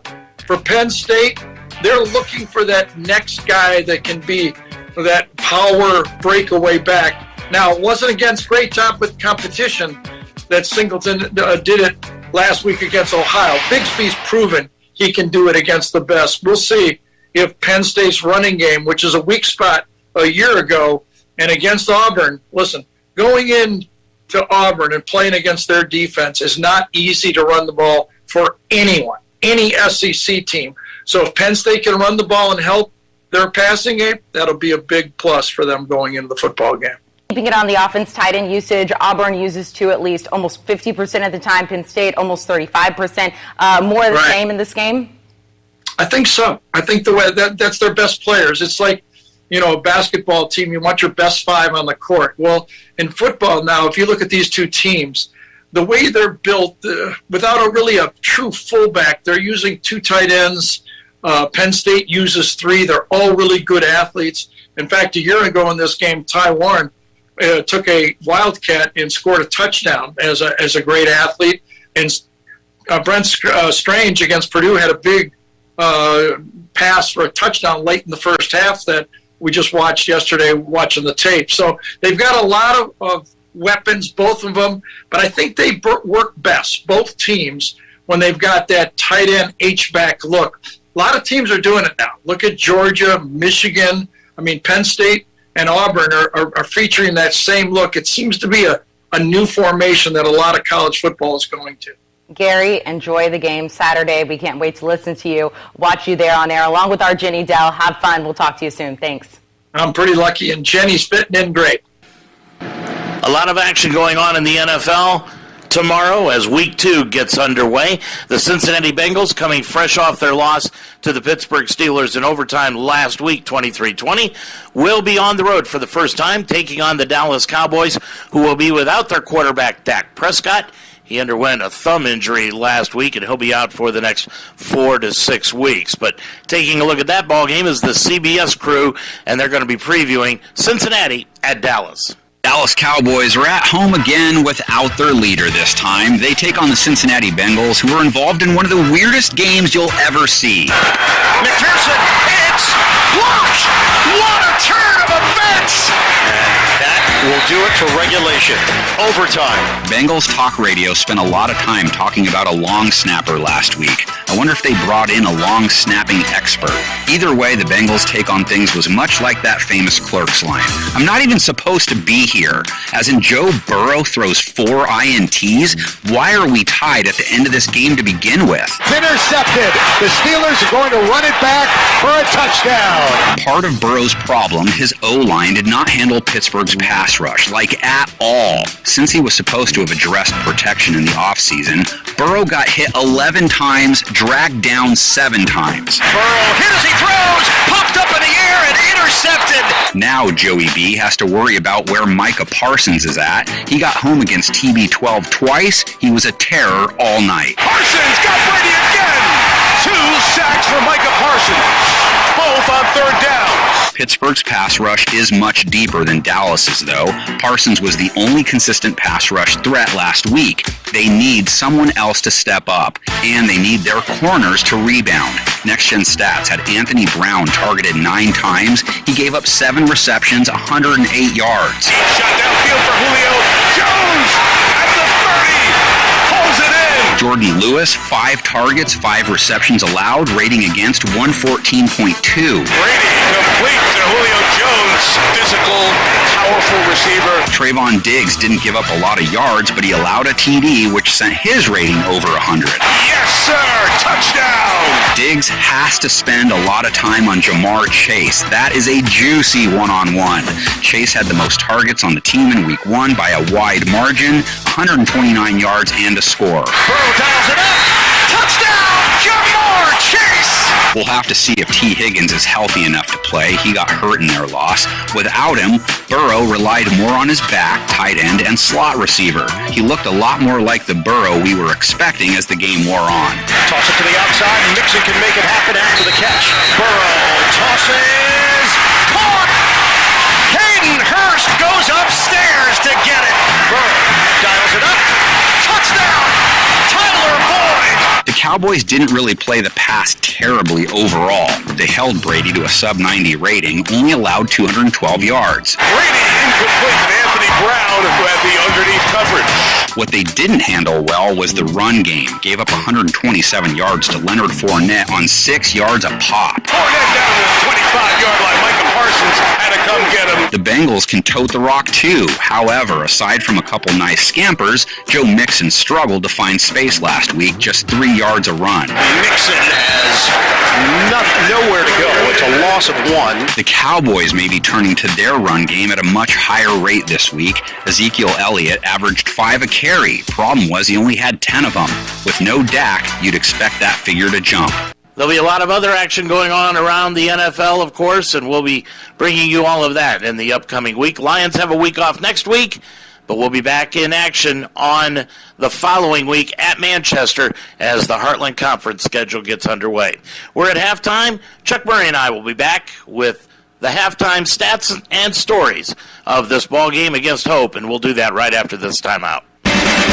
Thank you, Wishbone Tavern, for your support of Mount St. Joseph University football on Z98. Wishbone Tavern, 5251 Delhi Pike, and wishbonetavern.com. When I needed to renew my teaching license, Mount St. Joseph University offered the only program in Ohio that allowed me to combine 2 education endorsements to earn a graduate degree fully online. The Mount helped me climb higher. Begin your ascent at msj.edu/Ohio. Thank you, Delhi Skyline Chili, for your support of Mount St. Joseph University football on Z98. Delhi Skyline, 5137 Delhi Pike, and SkylineChili.com.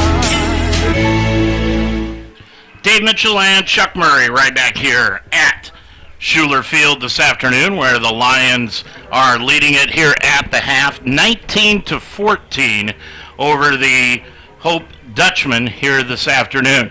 It has been a good one so far, Chuck. As you take a look at this, as you said, Lions scored twice in the first quarter, once in the second, and Hope has scored twice in the second quarter to pull themselves back into this game, and they get the ball to start the second half. Yeah, I think the first possession coming out is really important for us to reestablish ourselves in this game, because if they go down and score right away, all our kind of wind comes out of our sails. So we want to make sure that, we obviously we're going to try to stop them, but do everything we can to keep them off the scoreboard, get the ball back, and then let us do something to reestablish, get that lead back over 10 points. Because if we missed an extra point, then we didn't make a 2 points, so we're kind of behind the 8 ball there a little bit. It has been a turnover play game on both sides. The Lions have thrown an interception, so has Hope, but they've also got a fumble. Yeah, we talk. I think they had six interceptions and a fumble recovery last week. So that's basically how they won the game. And I always felt like turnovers basically decide who usually wins. So they've got 2, I believe, and we have 1. So anyway, so far again, it's a good ball game. They're a really good team, and we should feel for it. We're ahead at the half, and they got it coming out, but we'll take the lead and see what happens. Right now, the Lions have rushed for 56 yards on 18 carries. Hope, 19 carries, 78 yards. And as far as receiving is concerned, the Lions have completed 12 passes for 175 yards, while Hope has completed 10 for 136 yards in this first half of action, Chuck. So, when you take a look at everything that's gone on, the Lions and Hope both are playing some good football with the exception of the turnovers. Yeah, and both teams missed on a big pass play. Well, there's been some big pass plays, but both missed. They had a drop, and then we overthrew Joey Newton. Pressure was in Josh's face, but so there's been a couple opportunities by both teams, and I think we need to get a little bit better pass rush going into the second half. They had a little bit too much time. I thought our secondary did a pretty good job. Turned our heads on a few balls, got around and knocked them down. But anybody that gets 4, 5, 6 seconds to throw, they're going to complete most passes. And when we come back, we'll have second half action coming up here on WDTZ-FM and UltimateSportsTalk.com. We'll do that when we come back after this. You want to advance your career through education, but you have a busy family and work schedule. Mount St. Joseph can help. The Mounts School of Business offers an MBA program on Saturday mornings where you can earn your master's degree in 2 years. Courses are led by faculty who are experts in their areas and taken one at a time, and the GMAT is not required for admission. Classes every Saturday can make a huge difference in your life and your career. Learn more about the Saturday MBA program. Visit msj.edu/MBA. Thank you, Delhi Barbers, for your support of Mount St. Joseph University football on Z98. Delhi Barbers, 402 Greenwell Avenue, and DelhiBarbers.com. Thank you, Cincinnati Open Box Outlet, for your support of Mount St. Joseph University football on Z98. Cincinnati Open Box Outlet, 6252 Glenway Avenue, openboxoutlet.com. Lions are up on the scoreboard 19-14 as we enter this third quarter of action here from Schuler Field in Cincinnati, Ohio. I'm Dave Mitchell with Chuck Murray. Good to have you along here this afternoon. Hope is going to get the ball to start the second half of action. Chuck, if you're on the coaching staff, what adjustments have you made here at halftime? Well, again, I think some of it is just, kind of man-on-man, can our guy beat their guy? But I think we need to get a little bit more pressure on the passer for sure. Their running game has been pretty good, but it's not, where they got 80-something yards, which isn't great, but we've done okay there. But we got to get pressure on the passer. The guy's got too much time to throw right now. And it looks like, okay, they get the ball. We're going to kick with the win in the third quarter. Me personally, I would rather have the win in the fourth quarter. I would kick the other way, but the coaching staff decided they want the win in the third quarter. Yep. So the Lions will be going from right to left across your computer screen. Knopfsinger is back to return this kick. They had told us coming into this game that Vanderkooi was their punt and kickoff returner, but it has been Knopfsinger since the beginning of the game. Farfsing will kick it off as we start this Second half of action approaches the football. High end-over-end kick to the far side, and Knopfsinger takes it in at the 10 to the 15-20, cuts back to the center of the field, 25. Now gets hit from behind, dropped down at about the 30-yard line, so a return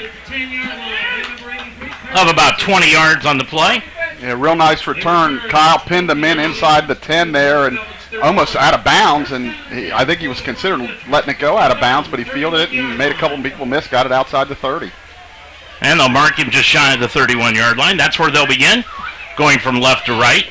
Houston is back in the backfield, lining up out of the pistol formation with Brown, the quarterback. Coming out wide to the right-hand side is Ramperzan, and the handoff goes to Houston. Big hole off the right side to the 40, out to the 45-yard line after a gain of 14 yards on the carry, and the Lions finally brought him down. Nate Owens came in and stopped him. Yeah, they may figure their big offensive line. They're going to just try to pound it at us. Yeah, that was a gaping hole. They have not run the ball very well this year. Coming in, they had averaged just 102 yards a game rushing. Handoff goes to Houston. This time he'll hit the left side. There we go. And he'll be stopped up and down right at the line of scrimmage. Maybe a half-yard gain. Second down along 9. 14-13 and running. Lions are off next week. It's their bye week. And then following that will be up near Fort Wayne, Indiana. Manchester taking on the Spartans. I think first time we'll play on their new field that they put in a couple of years ago. You are right. I think everybody in the conference now has a turf field. Second down, 9. Lions showing blitz. They pick it up well, but then hitting is Brown. Brown got hit by Donaworth and also Declan Brophy, and he is sacked all the way back to the 40-yard line. Yeah, Rick Thompson dialing up that blitz there, and I think that's a good idea. I know it puts your corners on an island, but we need to create some pressure. We just can't let him sit back and throw. And this is no disrespect towards Brown, but I have not seen anything out of him yet that I would not allow his receivers to be put on an island with our corners. Yeah, I mean, so we got him 3rd and long now. Let's get off the field. 13-15 left to go. It is 3rd down, 15 yards to go, back at their own 41. Brown drops back, looks over the middle. He's going to be hit again and dropped back to the 35-yard line again. Declan Brophy. Coach Thompson must have been listening to us or something at halftime because he's dialing up. His guys are really coming off the ball, putting pressure, and that's exactly what the doctor ordered. Back-to-back sacks. 12:50 to go in the 3rd. Lions defense holds, and Cornell Beecham will drop back, set to return at about his own 15-yard line. So if he does what he did in the first half, he did some rugby-style punting against the wind. And they're going against the wind here, and he does it again. Couple of rugby steps, and now kicks it off. And Beecham is just going to let it take a bounce inside the 20, inside the 15, continues to roll down to the 10-yard line. That's going to be a 54-yard punt, no return. Those can be really effective. Unfortunately, we haven't caught on to the fact that they've been doing that, so we got to know against the wind they're going to they're going to roll out, and we got to come up and get that ball. We can't let it hit and roll. 12:23 left to go in this 3rd quarter of play. First possession by the Lions in this second half. 19-14, Lions leading it. Lions will have Taylor at quarterback in the first half. He was 12 of 19 for 175 yards, an interception, no touchdown passes. Receivers out wide on both sides, handoff Beecham, right up the middle behind Danny Mabe, takes it across the 10, out to the 13. Yeah, about a 3-yard gain. He's going to hit a home run before it's over with. You just keep feeding him, and I know every time he touches the ball, Hope's holding their breath. 12 minutes and running left to go in the 3rd quarter. Lions, as we told you, 5-point lead. Ayler and Newton go out wide to the left-hand side. Porter wide right. Ball in the far hash mark. Beecham in the pistol formation to the left of Josh Taylor. Fake handoff. Taylor looks down the middle. Now at the right side, complete to Porter at the 23-yard line. He's spun out of bounds at the 23 after a first down gain of about 10 on the catch. Yeah, nice route, just a little out route, and comes back. Corner's giving him some cushion. First down. 11:35 and running left to go in the 3rd quarter. Porter's coming out Kind of dangling that left arm. And they kind of threw him down hard out of bounds, but it was on their sideline, so you're not likely to get that call. If that was on our sideline, then we might have got it. First down, 10 yards to go for the Lions outside their 23-yard line. Beecham in the backfield still. Fake handoff. Taylor double looks up. move. He's got a man open on the left-hand side. That is Newton, and he caught the ball on the dive outside the 40, inside the 40, excuse me, at the 36-yard line. Joey Newton, what a catch. That was a great catch, a great throw. Little double move, the corner bit, and what a catch and throw. His second catch of the afternoon, and that'll be the long one of the day in this game. 10:53, Lions are setting up shop at the Hope 38-yard line. 1st and 10. Beecham in the backfield. Dropping back Taylor. Looking again. He's going to throw it up the field for Zakeem Hunley. He's got him open in the end zone. Touchdown, Lions! Just a straight go route, Dave. He beat his man, and Josh laid it right in the breadbasket. Chuck, they picked on that left cornerback that entire drive, Darian Nunley. Yeah, some really great throws, some great routes, and boy, that's what we needed. You know, we held them, and we go down and score to reestablish ourselves. 25-14. Lions now have opened up an 11-point lead, and they'll go for the extra point with Farfsing. Murray, the holder, looks back. High snap. Murray got it down, though. Farfsing puts it up, and it is good. 10:36 left to go in this third quarter. Your score, the Mount 26 and Hope 14 on the Mount St. Joseph Radio Network. Take your game to new heights at Mount St. Joseph University. With 23 athletic teams and cutting-edge facilities, we are the NCAA Division III university in Greater Cincinnati. Learn more at msjlions.com. Thank you, Delhi Barbers, for your support of Mount St. Joseph University football on Z98. Delhi Barbers, 402 Greenwell Avenue, and DelhiBarbers.com. Well, the Lions take it down the field and score the touchdown to open up a 12-point lead here this afternoon, 26-14. Against Hope. I was looking to see if we could get the drive here, but unfortunately we can't. Well, we started about the 10, so it's about a 90-yard drive, give or take. So the Lions lead at 26-14, 10:36 left to go in the third quarter, and Farfsing will kick it off. Farfsing approaches the ball, kicks it off, end over end kick. Knopfsinger's going to let it go over his head into the end zone for the touchback. Nice job there by Kyle Farfsing. Touchback, no return. Boy, a good crowd here today, Chuck. Yeah, it's a beautiful day to watch a game.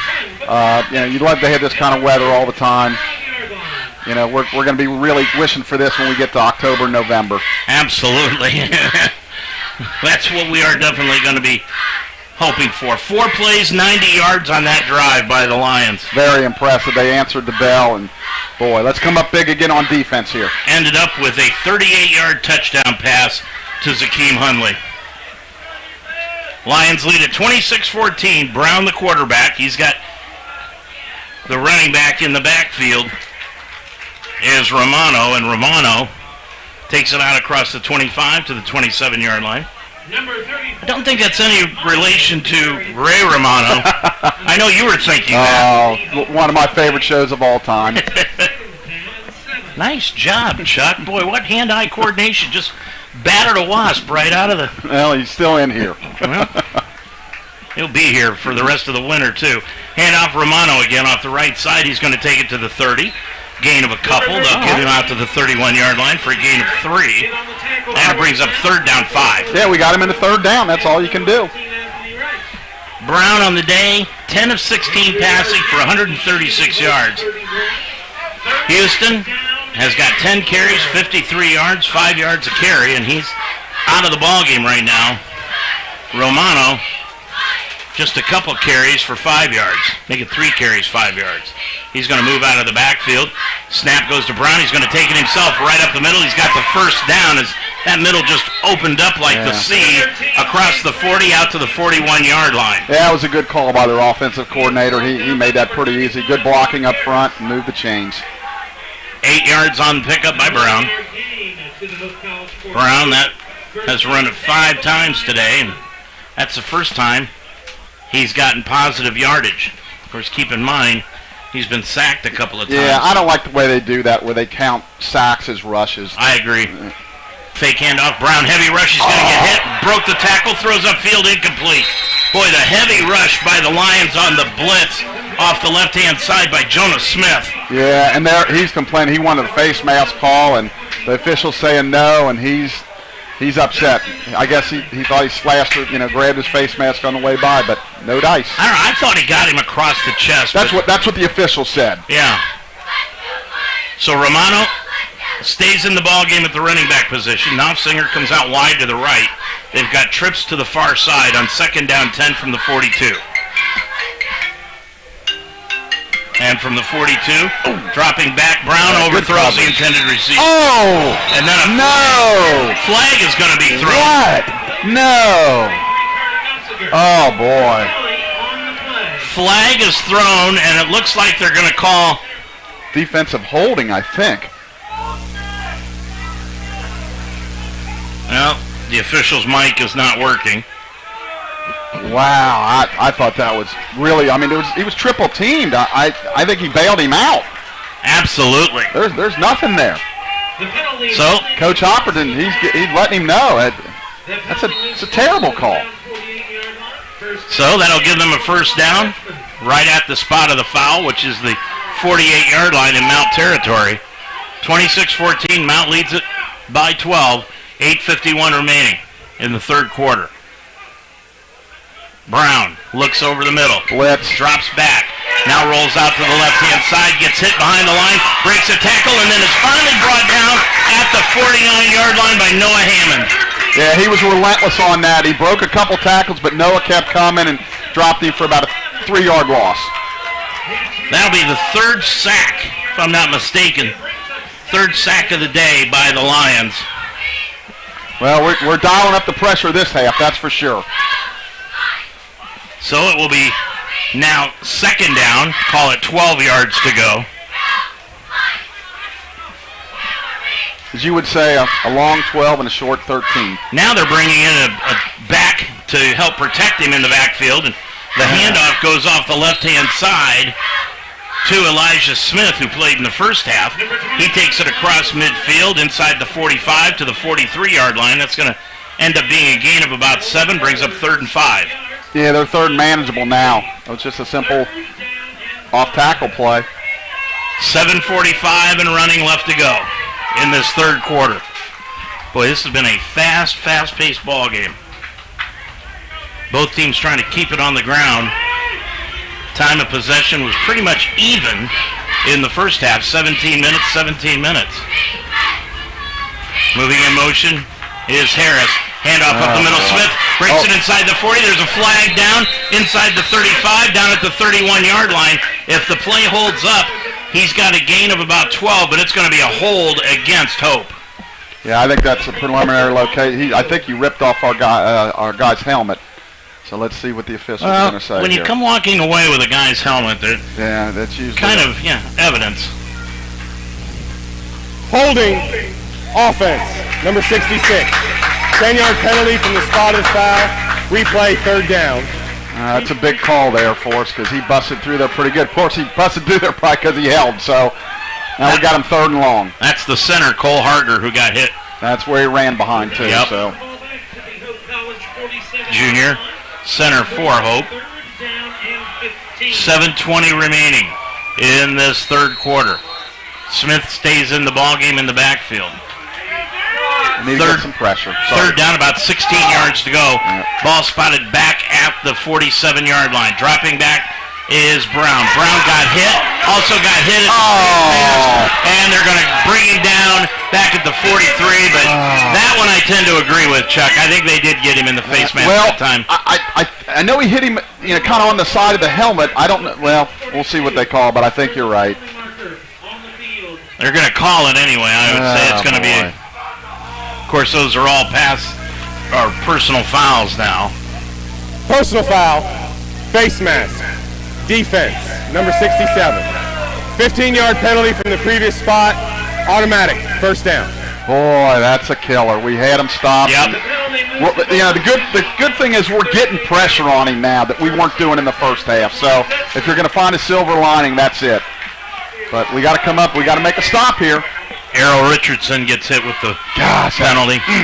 Takes it to the 38 in Mount territory. They've got receivers out wide on both sides. Man in the backfield, Smith. Brown dropped the snap, picks it back up. He's going to be hit and dropped behind the line of scrimmage back to the 41-yard line. Loss of 3. Yeah, just kind of took his eye off the ball there and dropped the snap, and they're lucky to get the ball back. Needed a break like that. Yeah. Second down 13. You can never, when you grab the face mask, it's all effort. It's just an unfortunate situation. You can't fault our guy trying to make a play, and it's just, unfortunate. So that'll bring up second down. Call it 13 yards to go. 26-14, Mount leads it. 6:20 and running here in the third. Dropping back Brown.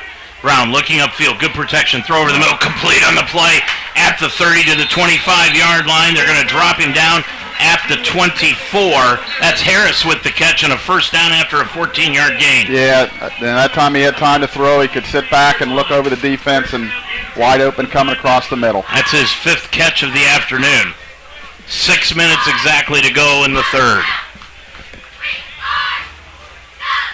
Smith stays in the backfield.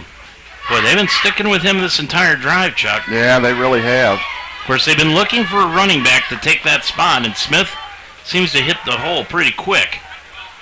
And fake handoff, rolling out to his right as Brown throws it into the flat to Franny, and Franny, the tight end, could not come up with it. Incomplete. Yeah, he was trying to run kind of before he caught it. He had a little room there, and fortunate for us, he couldn't hold on. 5:36. Now back into the ballgame, Kareem Williams at the wideout position. Franti, after dropping that pass, is taken out of the ballgame. Rampersad comes out to the right-hand side. Now Harris is going to go wide left. Williams is going to go left side also. Lining up in the backfield now is Smith. Now moving in motion is Harris. Fake handoff. Brown's going to keep it, and he's going to get hit right at the line. Escape the tackle, then drop down at the 20-yard line. He picked up maybe about 3 on the play, and it's 3rd down and 7. Yeah, they had him for no gain or maybe a loss, but he squirmed out of there, and he's down. He lost his shoe. Oh, is that what it is? Or well, he lost his shoe, and I think he's hurting a little bit too. Yeah. So, well, that's going to means he's going to have to leave the game unless they use a timeout. Right. But he'll be down on the field with 5:16 left to go in this third quarter. Dave, Mount St. Joseph is launching a student-run clinic that will offer free physical therapy services to underinsured West Side residents. This clinic is located at 672 Neeb Road. The clinic at 672 Neeb Road will operate fall semester from September 13th to December 10th from 6 to 8 p.m. Tuesdays and 9 a.m. to 11 a.m. Saturdays. Great cause there. Can I go to that? My back's been pretty tight lately. Absolutely. We're all getting old. Hey. Watch what you say up here in this booth. 5:16 to go. Brown gets up and goes off under his own power, but he's going to be replaced now by his backup, Ben Wellman. Ben Wellman is the backup quarterback. Wellman, a sophomore, 5'10", 189-pounder from Bloomington, Illinois. Wellman, number 4 on the back, with Smith back there with him on 3rd and 8. He looks. He's going to throw out to the left. He's got a man complete at the 13-yard line. That's Kareem Williams, and he's close to a first downer. He's got it after a 9-yard gain. Boy, nice throw, and boy, Starter coming back in, 1 for 1. And what confidence do you have in your backup quarterback on 3rd down 8 to let him come out and throw? Yeah, nice route, nice catch. 4:47 left in this third quarter. Smith stays in the backfield. Now Brown is back into the ball game after 1 play out. Trips out to the far side. Rampersad The receiver on the near side. Out of the backfield leaves Smith. Now Brown's going to run it up the middle. He's going to be hit at the 15 and dropped. Loss of a yard on the play.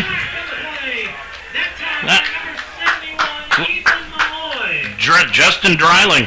Yeah, they're bringing those safeties up a lot more now, and Coach Thompson's become very aggressive with his pass rush here in the second half. Honestly, Chuck, I have not seen anything out of Brown today that doesn't say that you should just take chances. Yeah. I mean, you're right. 4 minutes exactly left to go in the third quarter. Lions lead it by 12. 2nd and 12. Handoff up the middle to Smith. Smith takes it to the 12. Gain of about 4 on the carry. And it will be 3rd down and about 9 yards to go. Schlensker picking up the tackle also. Don't forget the Lions are off next week. Chuck and I will be vacationing in Tahiti. Yeah, I'll be working volleyball. Oh, okay. 3:23 left to go. Trips out to the far side.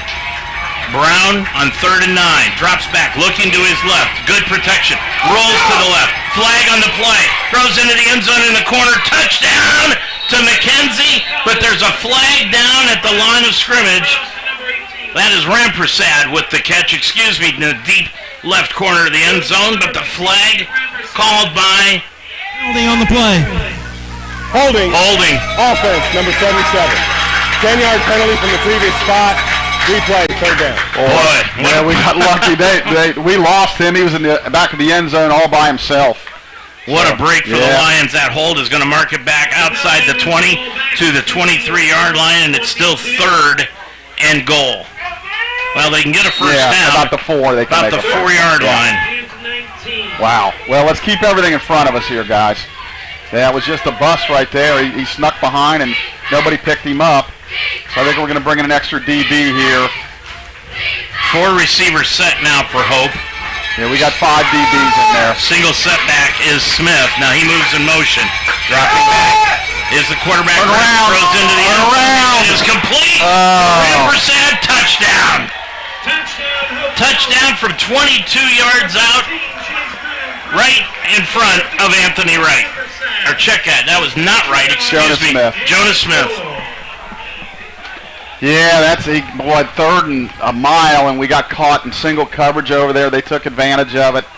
Man, that was a big play. 3rd and 18, and that can't came happen. up with the touchdown pass, making it 26-20 with 3:07 to go in the 3rd.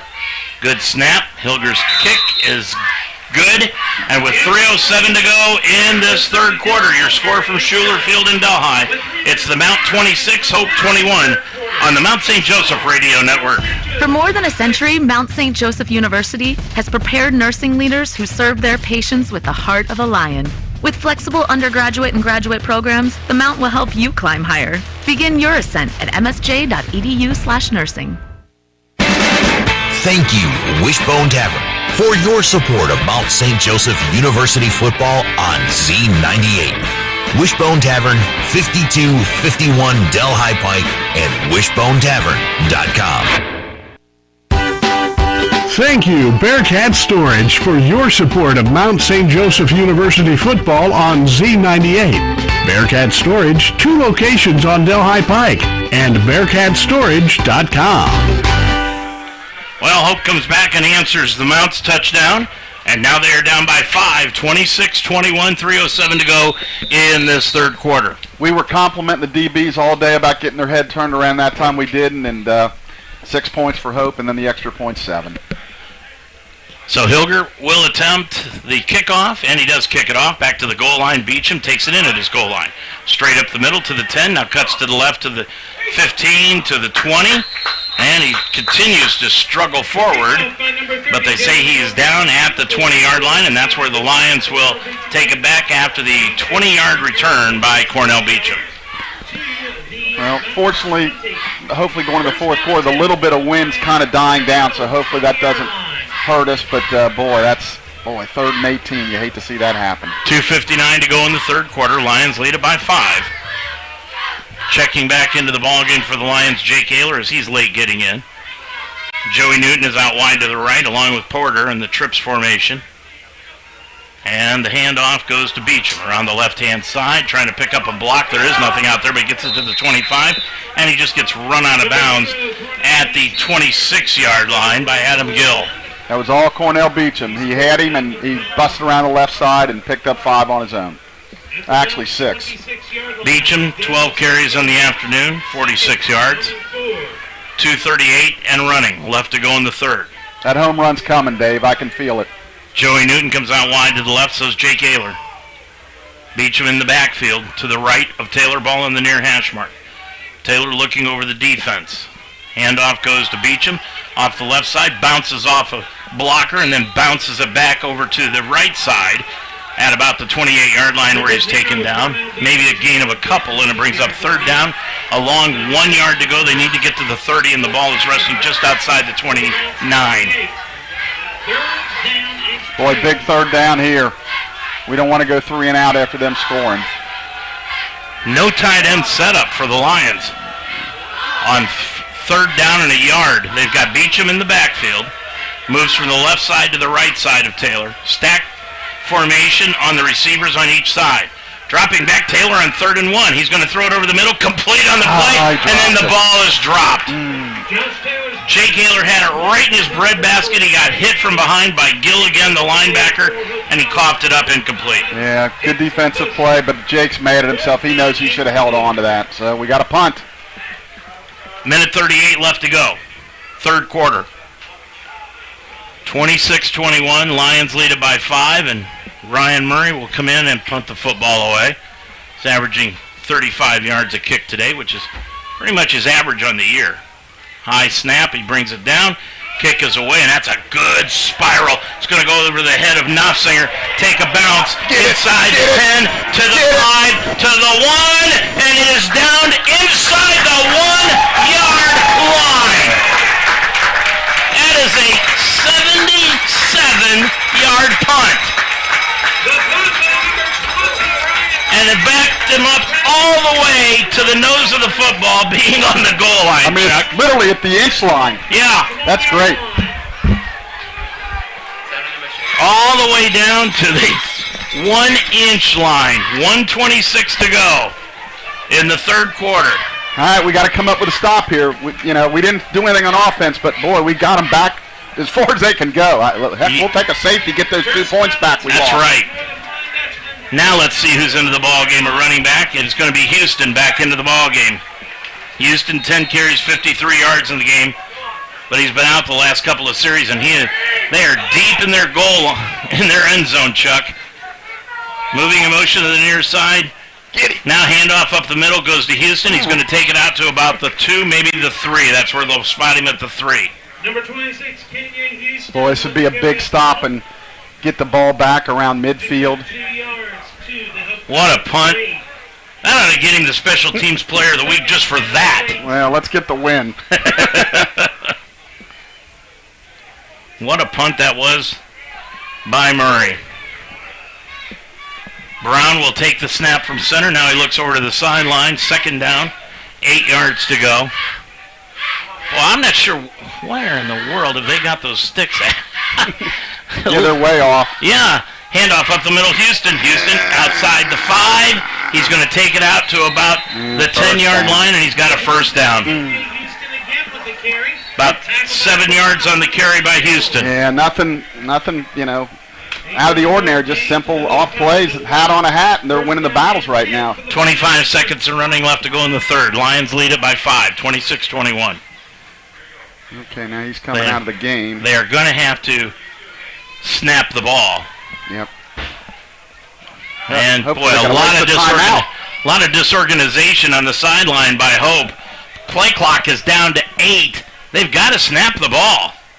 Yeah, hopefully they'll make a mistake. And Yeah, now, good. They got to waste one. Nope, now they are going to have to take the timeout. Brown let it go all the way down to about a second to go, and he took the timeout. We will also, your score, the Mount 26, Hope 21, here on the Mount St. Joseph Radio Network. Thank you, Delhi Liquor Store, for your support of Mount St. Joseph University football on Z98. Delhi Liquor Store, 5193 Delhi Pike and DelhiLiquor.com. Well, Chuck, that's one of those timeouts that you do not want to have to take if you are a head coach. Just a lot of disorganization on the sideline. Well, their player, I don't think the staff realized he was injured. He kind of took himself out, and then they're trying to figure out what package to put in, and all of a sudden the clock's running down, and now you got to call a timeout. Or you take the 5 yards and save a timeout, but they decided to use the timeout. So hopefully that comes back to bite them. 2.3 seconds to go in this third quarter, and you look to the Hope coaching staff to the right of us in the booth, just to the right of us, and they were kind of running their fingers through their hair on that one. Yeah, they know that, boy, those timeouts are so, especially in the second half. The first half, not as much. The second half, they're golden. That'll leave them with 2 timeouts left. So this should be the final play of the third quarter. 2.3 seconds to go. It is 1st and 10 from the 12-yard line. Brown hands it off right up the middle to Houston. Houston put his head down and bounces out to the 14-yard line. That's a gain of about 1.5 yards, and that'll do it here at the end of 3 periods of play from Schuler Field in Delhi, Ohio. I'm Dave Mitchell with Chuck Murray. Your score at the end of 3, it's the Mount 26, Hope 21 on the Mount St. Joseph Radio Network. What do you wish for? A nice life? Nice things? Or do you wish for something more? A sense of purpose? Do you wish to discover a cure?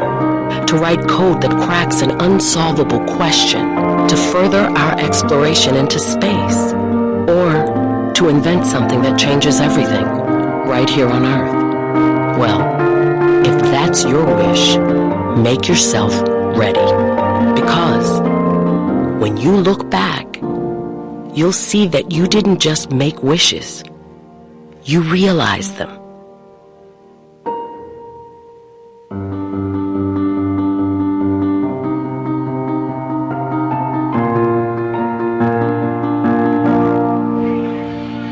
Dave Mitchell and Chuck Murray right back here at Schuler Field. Lions leading it by a score of 26-21. Hope, 2nd down, 8 yards to go. They will be going from right to left across your computer screen as this 4th and final quarter opens up. They have got receivers out wide on both sides, and Houston in the backfield. And Houston gets the handoff straight up the middle, outside the 15. Did he fumble? No, they're rolling him down. Outside the 15, and he'll take it up to about the 17-yard line. Picked up 4 on the carry, and it's 3rd down, 3 yards to go. Okay, big play here. Houston's out of the ballgame now. They bring in Dan Romano. Romano into the contest. He has got 2 carries, 6 yards. Big 3rd down play. Let's get off the field. 14-20 left to go, and now the officials are blowing the play dead, and they want to talk about something. Are they talking about one of our fans, maybe? Given the officials. Well, that's an awfully, boy, if you can hear I don't know. I'm kind of guessing, but he walked over and told Coach Hopperton something, and I guess maybe we got to back up a little bit.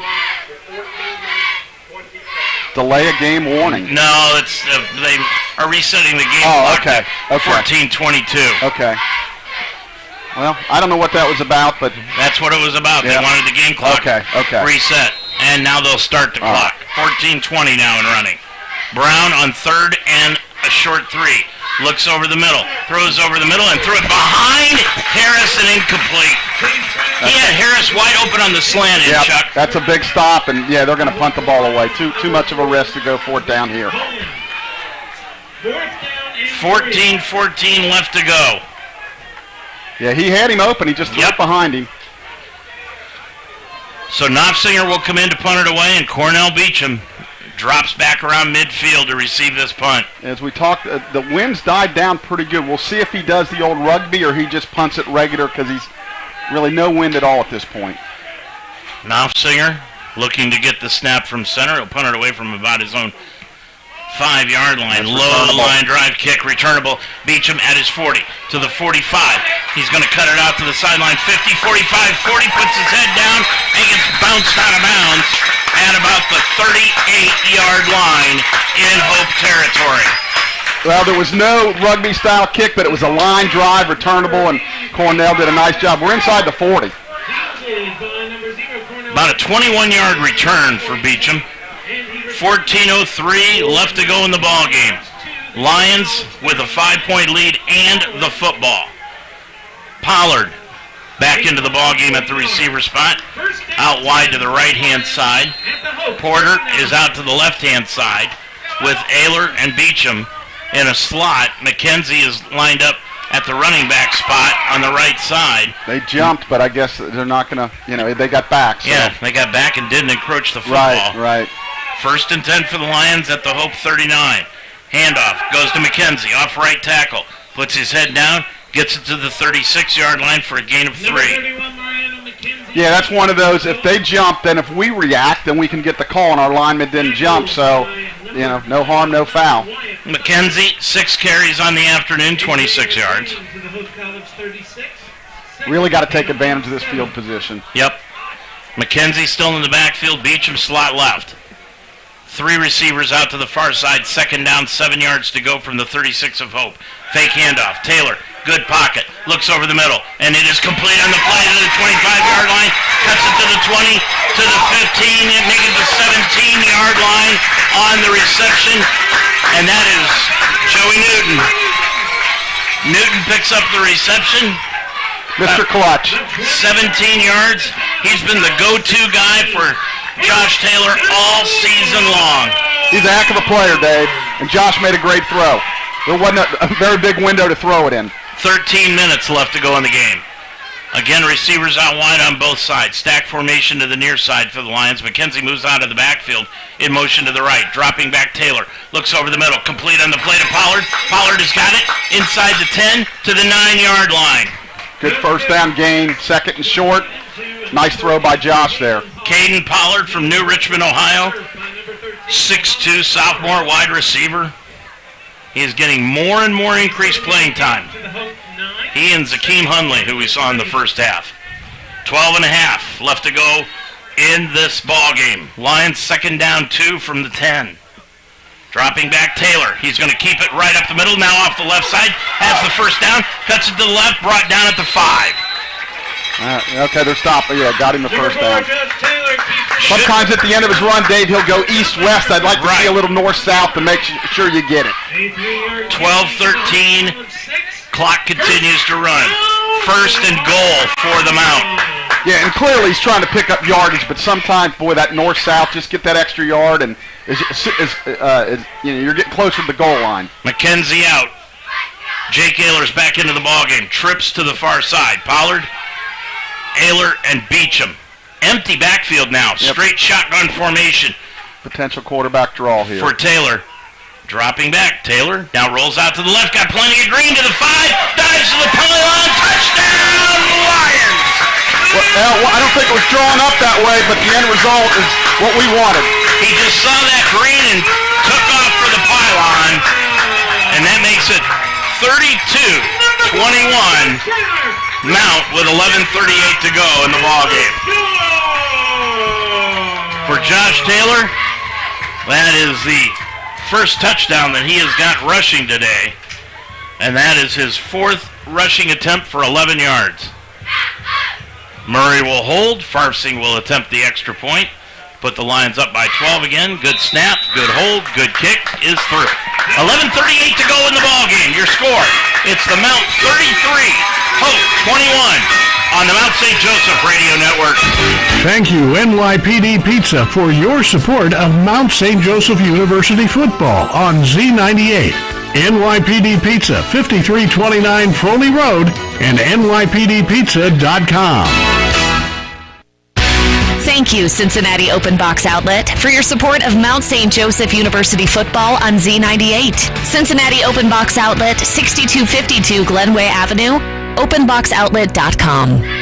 Chuck, just what the doctor ordered. The Lions driving down the field and picking up the touchdown to go back up by 12. Yeah, and that, getting up by 12, that means a touchdown, a 2, and a field goal still can't tie you. So, boy, that was big. We really answered the bell there. Big drive by the Lions. 11:38 left to go in the ball game, but This thing's still in doubt. Oh, long way to go. That I think they're gonna start throwing the ball a little bit more, and we're gonna have to get pressure on their quarterback. Nofsinger is the single man back to return this kick from Farfsing. Line drive kick taken in at about the 8 by Nofsinger to the 15-20. Cuts to the middle of the field, 25-30. Breaks a few tackles outside the 35 and carries a couple of Mount St. Joseph Lions out to the 39-yard line. Yeah, good return. I saw a hold on them that the officials missed, so they got really good field position. That drive for the Lions, 5 plays, 39 yards to take the 33-21 lead. Yeah, they took advantage of the short field. Great return by Cornell, and now let's get another stop on defense. 1st and 10 for Hope. They have got it in their own territory, the Dutchman, at the 39-yard line. 11:29 to go in the ball game. Receivers out wide on both sides. Tight end set, dropping back Brown. Rolls to the left. He's going to throw it right down the middle. He's got Harris open, and it is going to be caught. Harris incomplete. Bounced off the turf. Yep. Good defense by the Lions back there with Owens. Yeah, Owens right with him, and I thought the guy made a miraculous catch, but the official right on top of the ball must have hit the turf. So an incomplete pass makes it 2nd down 10. Yeah, I kind of think they're going to really almost disregard the running game here and start throwing it. 33-21. Hey, don't forget the Buckeyes play that outstanding Toledo Rockets team coming up tonight. 2nd down, 10 yards to go at 7. Yeah. Stepping into the pocket, Brown throws over the middle. He's got a receiver again. That's Harris, complete in Mount territory at the 31-yard line. Yeah, nice throw and catch. 30 yards on the completion, Chuck. Yeah, our corner was with him most of the way, and I think our safety, he kind of misread it, and he was one-on-one, and just nice throw and catch. They're threatening. Ball at the 30-yard line. 1st down, 10 yards to go. Brown with Houston in the backfield. And the handoff goes to Houston. And Houston takes it inside the 25. Flag down on the play. We may have a crackback block. One of the Lions is down at the 25-yard line, and that is in the area where the flag was thrown.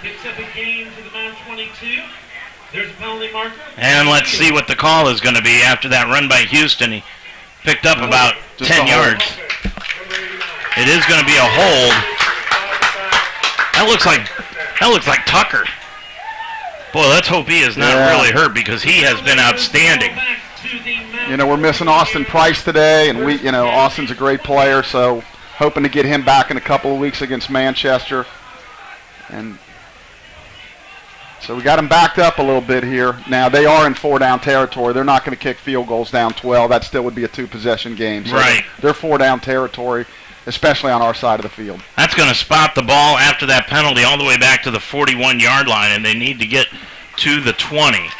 So it'll be 1st down at about 21, and Tucker is up, and he is going to get off the field under his own power. Yeah. That is good news. Yeah, I think he's okay. Just shook up a little bit, like you said. It was a hold. He probably threw him down, or maybe a little bit of a crackback block, but I think he's going to be okay. Probably needs a couple plays off. He'll be right back in there. And Hope is going to walk off toward their sideline. Did they use a timeout? No, the official should have started the 42nd. He didn't. Now he's going to. Yeah, it took him a little while after Tucker got off the field. Yeah, kind of caught him a break a little bit. But 10:40, clock running. Play clock down to 30 now. So plenty of time for Hope. Brown has the running back. Houston to the left. Brown's going to drop back, throw it out of the flat, complete to McKenzie at the 40, 35, 30, breaks some tackle, and he's going to take it into the end zone for the score. 41 yards on a flanker pass, and all of a sudden Hope is right back in it again at 33-27. 1st and 20, and a little wide receiver screen. They made a block, maybe a hold. We don't get the call, and missed tackle, and away he goes. 33-27 now, 10:18 to go in this ball game. Still a lot of time. Keep it right here. Yeah, unfortunately, I think we're going to have to keep scoring. Hilger's coming in to attempt the extra point. Lions had a couple of blocked extra points last week against Alfred. I'm sure Hope saw that on the films, and that one is kicked up and right through the uprights. 10:18 to go in this ball game. Your score from the Mount. It's the Lions 33, Hope 28 on the Mount St. Joseph Radio Network. Thank you, Delhi Liquor Store, for your support of Mount St. Joseph University football on Z98. Delhi Liquor Store, 5193 Delhi Pike and DelhiLiquor.com. Well, Hope takes it right down the field and manages to pull themselves to within 5 at 33-28. And there's a lot of other scores going on around the country. Yeah, in the NCAA Division I, Ole Miss 7, Georgia Tech nothing. Penn State and Auburn are scoreless. Georgia final 43-7. Michigan big 58-0 over Connecticut. Oklahoma big 48-14 over Nebraska. Kentucky over Youngstown State 31-0, and Baylor 42-3 over Texas State. 10:18 to go in this ball game. 33-28, Lions by 5. Yeah, again, we talked earlier, them extra points that we kind of botched. Yeah. Yep. Still a 5-point lead. And Hilger will kick it away. Nice, strong kick. Go out of and bounds. that'll go right through the end zone for the touchback. Well, Hope has never seen the lead, but they have stayed right there with them out in this back-and-forth offensive affair. Kind of what we expected, wasn't it, Chuck? Yeah, again, unfortunately, it's kind of turning into these track meet games where you got to score high 30s, low 40s to win. But again, you're not winning many games 13-10. No, that's just not Division III football, at least with us. With anybody, if yeah, you've looked at the scores lately, yeah. 10:18 to go. Taylor, the quarterback. He's got McKenzie in the backfield. Now Beecham is lined up in a slot formation. Probably try to get to Cornell out in the dropping flat. back Taylor. Taylor looking upfield, throws over the middle. Boy. It's going to be almost intercepted. Went right off the hands of Joey Newton and in and out of the hands of one of the DBs for Hope. Yeah, ball was thrown behind him. We were lucky that wasn't intercepted. Nick Flagler got his hands on that one. 2nd down and 10 from the 25. I'm thinking they're trying to get the ball to Cornell in space. So maybe a little swing pass like they did in the first half. 10-12 left. Dropping back. Taylor out of the empty backfield. Now rolls out under a heavy rush, looking up the right side, and it is complete to Beecham. Wow. Beecham caught the ball off the deflection and is brought down right at the 36-yard line. Dave, I thought that was interference, too. He hit him early, but he still held on. That's a great play by Cornell and a really good throw of Josh. He's rolling his right, threw across his body. Takes it out to the 37 is where they have it marked. Mount still in their own territory. 1st down, 10 yards to go. Receivers out wide on each side. And the handoff goes to McKenzie around the right side to the 40. 45, run out of bounds near the 45. They'll spot him at the 46-yard line. Great block by Cornell on the edge. Really good block. It just goes to show you can do other things besides run and catch. Really good block to spring Mo. 9 yards on the carry by McKenzie. Mo, 6 carries, 32 yards. Average of 6 yards. Yeah, almost 6. Little, yeah. 5.5. Yep. Handoff goes to McKenzie again around the right side. Same play, midfield, flag. Oh, they called holding. Josh Taylor's going to argue that call because he thinks it was a late call, Dave. It was a really late call. It's kind of like, boy, he pancaked him, holding. McKenzie was run out of bounds. Offense, number 7. 10-yard penalty from the previous. It's going to be on Cam York. Yeah. I thought he pancaked the guy. And the thing is, like I said, he was 5-7 yards past, and then the official throws it late. So that 10-yard penalty takes it back to the 35-yard line. Well, they'll spot it at the 36. So it brings up 2nd down 11. 9:19 and running left to go. Taylor, fake handoff. Looking up the left side. He's going to throw the ball deep. He's got Hunley. Hunley comes back to the ball. Caught at the 23 to the 20 and dropped at the 17-yard line. Josh threw it up, and his receiver went up and made a play for him. A tad underthrown. The guy was on him, but heck of a throw, heck of a catch. Zakeem Hunley. You said earlier in the broadcast we're going to hear more and more from him. 36 yards on that reception. 33-28, ball in the red zone at the 18-yard line. Taylor throws to the right corner. He's got beat. Oh! Throwing by a yard, or it would have been a score. Incomplete. He just missed him. He had him. 8:41 left to go. Lions looking to answer Hope, who answered the Mount, who answered Hope, who answered the Mount. And we talked about it last week, kind of like a ping pong match. Boy, he had him, just overshot him a little bit. Ball still at the 18 of Hope. Second down, 10 yards to go. McKenzie stays in the backfield. Beecham out of the ball game now. Moving in motion is Ayler to the far side. Dropping back Taylor. Looking for Ayler. Can't find him. Now rolls out to the right. He's going to tuck it under the 15 and scampers out of bounds inside the 15 to the 14, maybe the 13-yard line.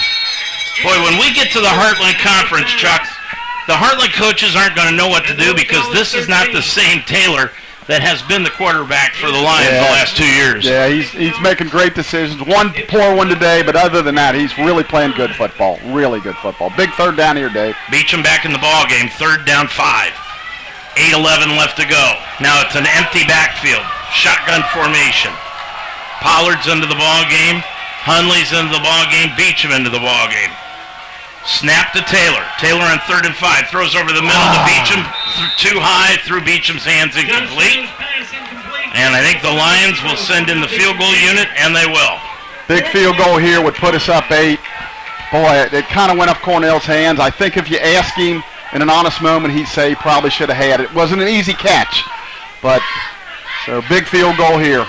They're going to spot the ball at the 21, so it will be a 31-yard attempt. Murray, the holder, ball in the near hash mark. Virtually no wind right now at Schuler Field. Farfsing with 7:55 remaining. Murray got the hold down. The kick is up, and it is no good. Field goal attempt is no good. Boy, that looked good to me, Chuck. I don't know. I mean, it stayed right, I guess. We don't have the best angle, so. No. Boy, that was 3 big points. To come away empty-handed hurts. Well, defense has got to dig in. Just, can't hang your heads. Now you leave it to the defense. Yeah, we had an open, he just missed Cornell, and then we missed him. So, that's football. I mean, what ifs and, big plays, penalties that called or not called. It's just. Part of the game. Yep. A lot of turning points in this game, Dave. So the Lions defense comes out on the field. Hope with a chance to take the lead with this possession. And they have got Smith in the backfield. Is that Smith or is that? Looks like 25, Smith in the backfield with Brown. And fake handoff. Dropping out, rolling out to the right is Brown. He throws it up the right side, and it is complete at the 31-yard line. Gain of 11 and a first down. Harris slid down to make that catch. Nice play. Nice route, nice throw. Yep. Pretty well defended. Just 7:35 and running left to go. Lions with 3 timeouts. Hope has got 2. Smith in the backfield out of the pistol formation right behind Brown. Brown's going to hand it off to Smith off the right side, and he's going to cut it upfield off the right tackle, outside the 32, maybe to the 33-yard line. He keeps going, too, because there's a lot of times it looks like they got him for no gain or a yard. He kind of squirms through there to pick up 4 or 5, and he's done a nice job of picking up an extra couple yards. Well, and you're right there, because he squirmed forward out to the 35-yard line, which is an extra yard or 2 than I thought he had. Yeah, it looked like about a 1 or 2 yard gain. All of a sudden, 2nd and 6, very manageable. By the way, that was Kyle Farfsing's first missed field goal this year. 33-28, Lions by 5. Brown, handoff Smith, right up the middle to the 40, breaks into the clear, 45-50 across midfield, gets it inside the 40 to the 35-30, and finally brought down inside the 30 at the 28-yard line. Yeah, the Red Sea parted on that, and he busted a couple tackles, and he drugged a couple of guys another 10 yards. So picked up 42 on that run, and it's a first down. Yep. Boy, this may be like what we called a couple weeks ago, the team of the ball last. 1st and 10, ball at the 28 in Mount territory. Brown, handoff, Smith. Smith cuts it to the right. He's going to get hit right at the line of scrimmage and brought down right there. I was going to say, we need a negative play. We need a turnover, but really need a negative play. Schlensker making the tackle. 6:10 left to go. Lions leading it 33-28. Back to the Mount 29. Second down, Indy. Now Houston is back into the ball game at running back. McKenzie comes out wide to the left. Harris wide, comes out slot left. Knopfsinger is wide right. Dropping back Brown. Brown on 2nd and 11. Throws over the middle, and it is incomplete to Harris. He had him. Harris looking back at the official. Yeah, he wants a hold on us, and we might have kind of grabbed him coming out of there, but it was just a quick. I think it's a good no call. Yeah, Devin Donaworth is saying, hey, yeah, learn to live with it. It's happened to us all day. Yeah.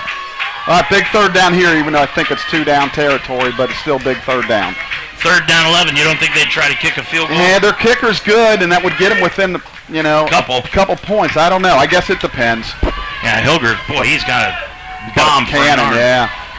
For a leg, dropping back Brown. Brown looking up the left side. Now rolls out. Oh, holding!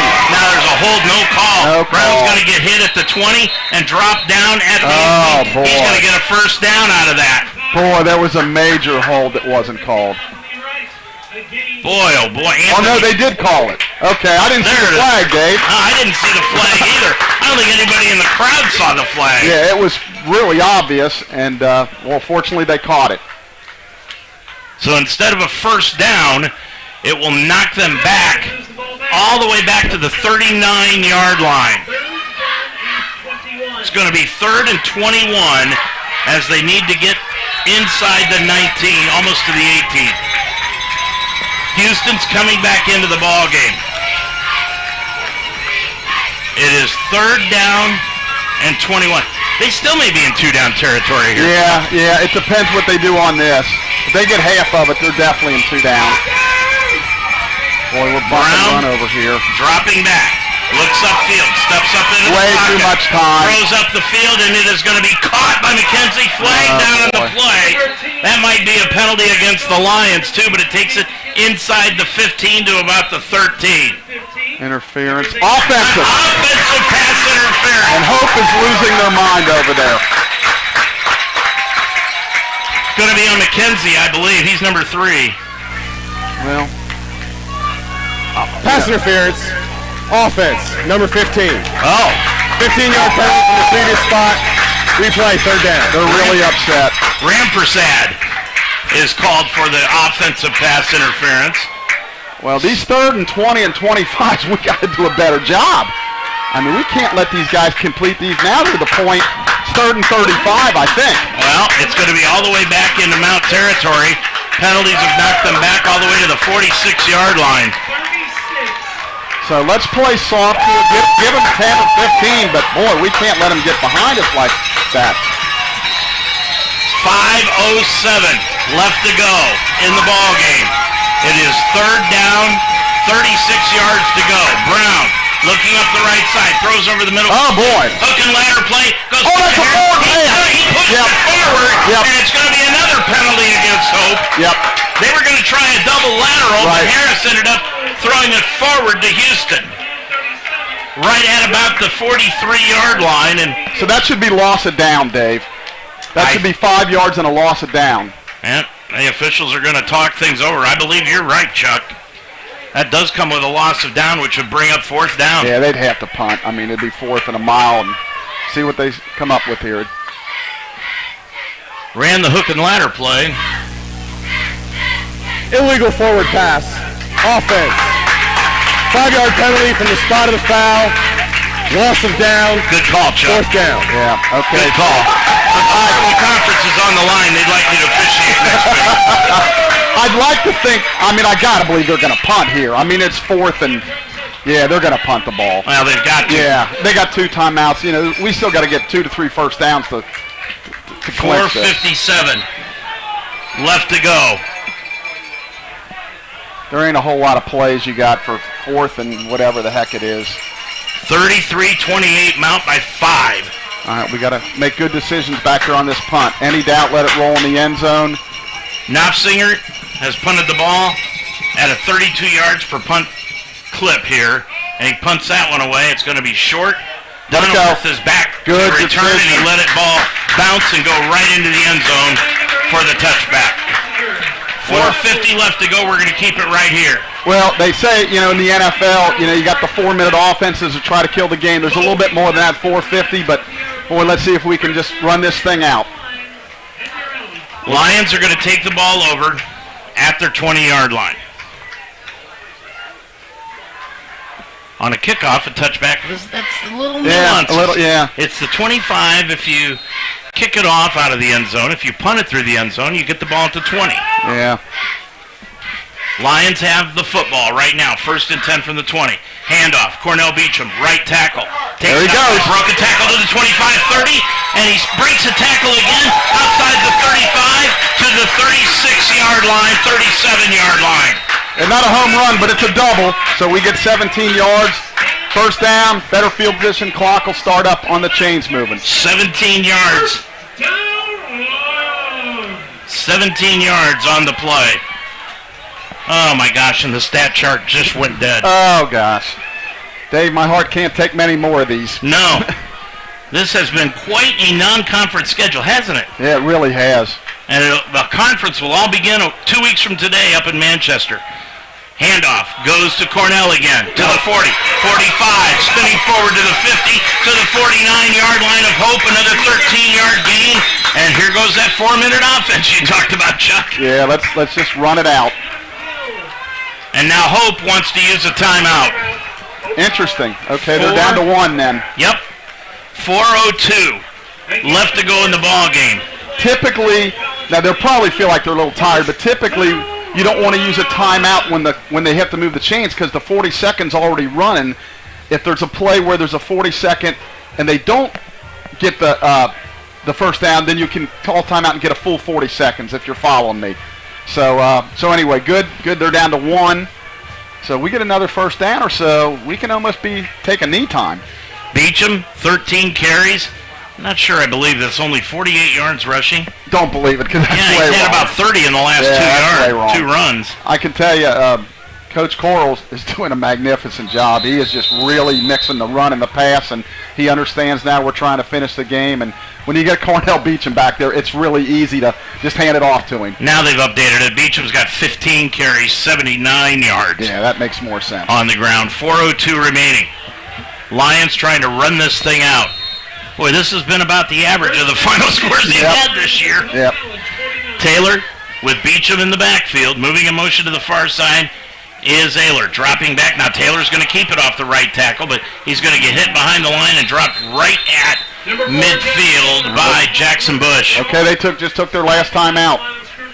Interesting strategy. Yeah, I wouldn't have taken it. I like to have 1 or 2 at the end. I know the clock would have run, but I think it's too early. But yeah, that's an interesting strategy. So now if we can get 1 more first down, we're really close to running it out. Really close. 3:55. But that was a negative play, so we're 2nd and long. Second down, well, not really. It's 2nd and 11. 2nd and short 11. Yeah. As you would say, long 10, short 11. Yeah, I mean, they've got to get to the 39-yard line. Yeah. Just to the 39-yard line, and they're at the 40, well, just shy of the 50. I don't want to second-guess that one, but I think I would have still just I would have wanted to keep having it in my hip pocket, wouldn't you? Yeah, but, okay, well, let's... Hey, with his record, 42 and 11 over 7 years, I'm not going to complain. Can't argue with that. I'm sure he has his reasons. 3:55 left to go. Yeah, what a record by their head coach, Peter Sturzman. Yeah, it's a great 42 record. 42 and 11. Yep. He's 28-4 in the MIAA. And that's a really good league. Yeah. 2nd down, call it a short 11. Taylor, after the timeout, handoff, Beecham. Yeah, I like that. Around the right side to the short side of the field, to the 45. Cuts under, and then gets it to the 43-yard line. So that'll be a gain of about 8, and it'll bring up 3rd down and call it about 3 yards to go. That's what I wanted to see on first down.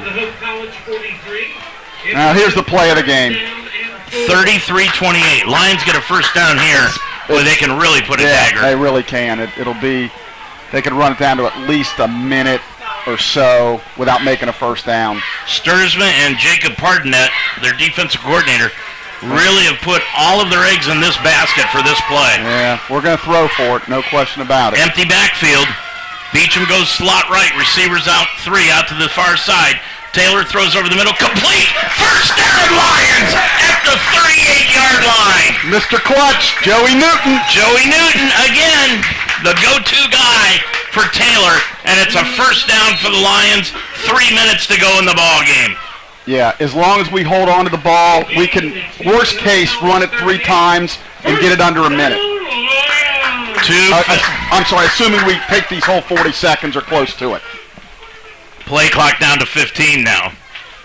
Taylor looking over, trying to see what the coaching staff wants him to do. Still out of the shotgun. Now the pistol, excuse me. Beecham gets the handoff right up the middle to the 35, takes it down to the 33-yard line, keeps the clock running, gain of 5. And actually, I'll be Dave. I think they're in 4-down territory. If they get close 4th and 1, I think you just go for it because you're not going to try a long field goal. You pooch punt from the 30 doesn't make a whole lot of sense. So if we get the first down here, though, it's over. Beecham, 84 yards on the game. Creeping up closer and closer to his 3rd straight 100-yard rushing game. Well, if I'm coaching, he's getting it again. Second down, call it a 6 yards to go. Handoff Beecham up the middle to the 30. Cuts it to the 28, maybe the 27. They're going to give him the first. They're going to give him the first down. It is. There's your ball game. Yep. A minute 50 to go. 1st and 10. Lions at the 28-yard line. And this one can go into the left-hand column. Victory formation. Wow, Dave. 3-0 start against a really good non-conference schedule. I'll tell you, this is becoming the house of thrills here. It is. I'm telling you, the thrilling wins that we've had against 2 really good quality But could teams. we please just hold somebody under 25 points? Well, we were playing good teams, and I said, we're going to give up some points, defensively. Oh, they're offside. Victory formation, Okay. they jumped way offside. But we'd love to hold a team to 10, but playing good teams with good offenses. Coach Coral down there, excited he should be. Coach Hopperton and his staff, congratulations. 3-0 start against a really good schedule. We got something special going here, Dave. Yep, absolutely. Manchester the next game in 2 weeks. Yep, we'll be there. That starts the conference schedule. 15 on the play clock, 54 on the game clock. Lions can take one more snap, and that'll do it. What a win by the Lions here today. They will go 3-0. And Taylor takes a knee. That'll do it. Well, maybe. Yeah, he went a little bit too soon, but the officials are going to say nope. Yep. That'll do it. The Lions are getting a standing ovation from their fans, and rightfully so. Standing O for the blue and gold here at Schuler Field. The Lions will go 3-0 as Tyler Hopperton and Peter Sturzma meet at midfield and shake hands. And it's going to be a long bus ride home to Holland, Michigan for the Flying Dutchman, Chuck. Yeah, it's that 5.5 hours, but I'm telling you, we got something special going here. Well, that'll do it here this afternoon. Your final score from Schuler Field. It's the Mount 33 and the Hope Flying Dutchman 28. The Lions are now 3-0 on the season. Chuck and I will be back to wrap things up from Schuler Field right after this timeout. Teaching is my calling. So when I needed to renew my license, I chose Mount St. Joseph University. The Mount offers the only program in the state of Ohio that allows you to combine 2 education endorsements to earn a graduate degree. In less than 2 years, I combined the reading and gifted intervention specialist endorsements. Classes were convenient, fully online, and I received personal attention from my professors. The Mount helped me climb higher in my career. Begin your ascent at msj.edu/Ohio. Thank you, Delhi Skyline Chili, for your support of Mount St. Joseph University football on Z98. Delhi Skyline, 5137 Delhi Pike, and SkylineChili.com. I can solve difficult problems for a Fortune 500 company. I can run a successful business. I can manage your home improvements. I can publicize your message. I can motivate your audience. I can put my military experience to work for your company. I can teach your children. I can boost your bottom line. I can value to your workplace. I could be a loyal and productive employee. But I can't put my skills to work for your organization if I'm not given the opportunity. If you don't recognize my talents and ability. If you don't hire me. If you don't have an open mind and a workplace that's open to everyone. If you don't realize that America works best when everybody works. What can you do? What can you do? What can you do? You can remember that it worked. It's what people can do. It's what people can do that matters. Nearly 50 million Americans have disabilities. Capitalize on their talents with employment practices that benefit everyone. Learn more at whatcanyoudocampaign.org. Chuck, big win here this afternoon by the Lions to go 3-0, 33-28. They are now 3-0 in the non-conference, and well, I'll tell you what, Tyler Hopperton wanted a tough non-conference schedule, and he got it this year. Boy, you know, even Alfred was a very competitive team, and you know, to start out 3-0, you couldn't ask for anything better. If we could give out game balls, we'd give them out to Josh, Cornell, Newton, the offensive line, and even defensively, we made some good plays. You know, again, 28 points, it sounds like a lot, but Hope's a really good team, and you're going, you know, again, we talked, you're not going to win 13-10 often, so they came up with stops when they had to. I thought one of the big keys was when they came out the second half with the ball, they're getting it, we stop and we go down and score. I thought that was really a big key. You mentioned that because if you look at these first three games, this defense has bent and broke, but when they have needed a stop, they've been able to do it. No question about it. I thought Coach Thompson dialed up the pressure a little bit in the second half. Now, as the game wore on, I think we didn't get as much pressure. That third quarter, we had a couple sacks, really put some serious pressure on the quarterback. And, boy, I'm just so happy for these guys. They're now out there. I know they got wide grins on their faces, and they should. They should celebrate. And the good thing is they got a week to kind of, okay, the non-conference is over. We go into the conference, but they got a kind of a week or so to kind of rest and heal their bones up, and we get a couple players back. So it's like I said, I think we got something special going here. 491 yards in total offense today for the Lions. That's crazy. I mean, you know, almost 500 yards of offense against a team like Hope. I mean, it just offensively, we're special. I mean, we are dynamic. We got one of the best quarterbacks in the country. We got great receivers. Our O-line is good. You know, we got Cornell Beach. I mean, I could go on and on. Here's a crazy stat, too. You look at that, 491 yards in total offense, almost 500 yards, Chuck, and time of possession, they had the ball 3 minutes longer. Yeah, we can hit you with the home run any time, whether it be run or pass. Yep. And that's what I was a little bit worried about. They started controlling the ball in the at the end of the first quarter, early second. I thought they might wear us down because it's awful hot out there today. But we stood up when we had to, and I'm proud of these guys. Now, what do you do if you're the coaching staff? You've got a week off heading into the conference schedule in 2 weeks. Yeah, well, I think the first thing you do is you let everybody heal up a couple days. I'm sure they'll watch film and everything, and they'll have some light practices this week. But the big thing is not this Tuesday, but the next Tuesday when you come back for practice, everybody's like, hey, 3-0, that's great, but we're 0-0. We're going to Manchester. We know what happened last year. We went to Defiance. Focus on every game. We got a chance to be special. But we go up and stub our toe the first conference game. That 3-0 basically means nothing. Right out the window. And that first game is going to be against Manchester on October the 1st. That's 2 weeks from today. You talk about this schedule being lopsided. First you've got Manchester. Then you've got Defiance here at home on October 8th. And then Anderson, who going into today hadn't scored a point. Anderson on October 15th. Over at Anderson. But then the schedule switches. Then you've got Hanover on the road. You come home for Bluffton. Then you've got Franklin on the road, and you come home for Rose. Yeah, schedule's a schedule. It's the way, you got to play it, the way it is. I'm just going to say, if anybody said, well, these will be easy, I'm just going to say Defiance.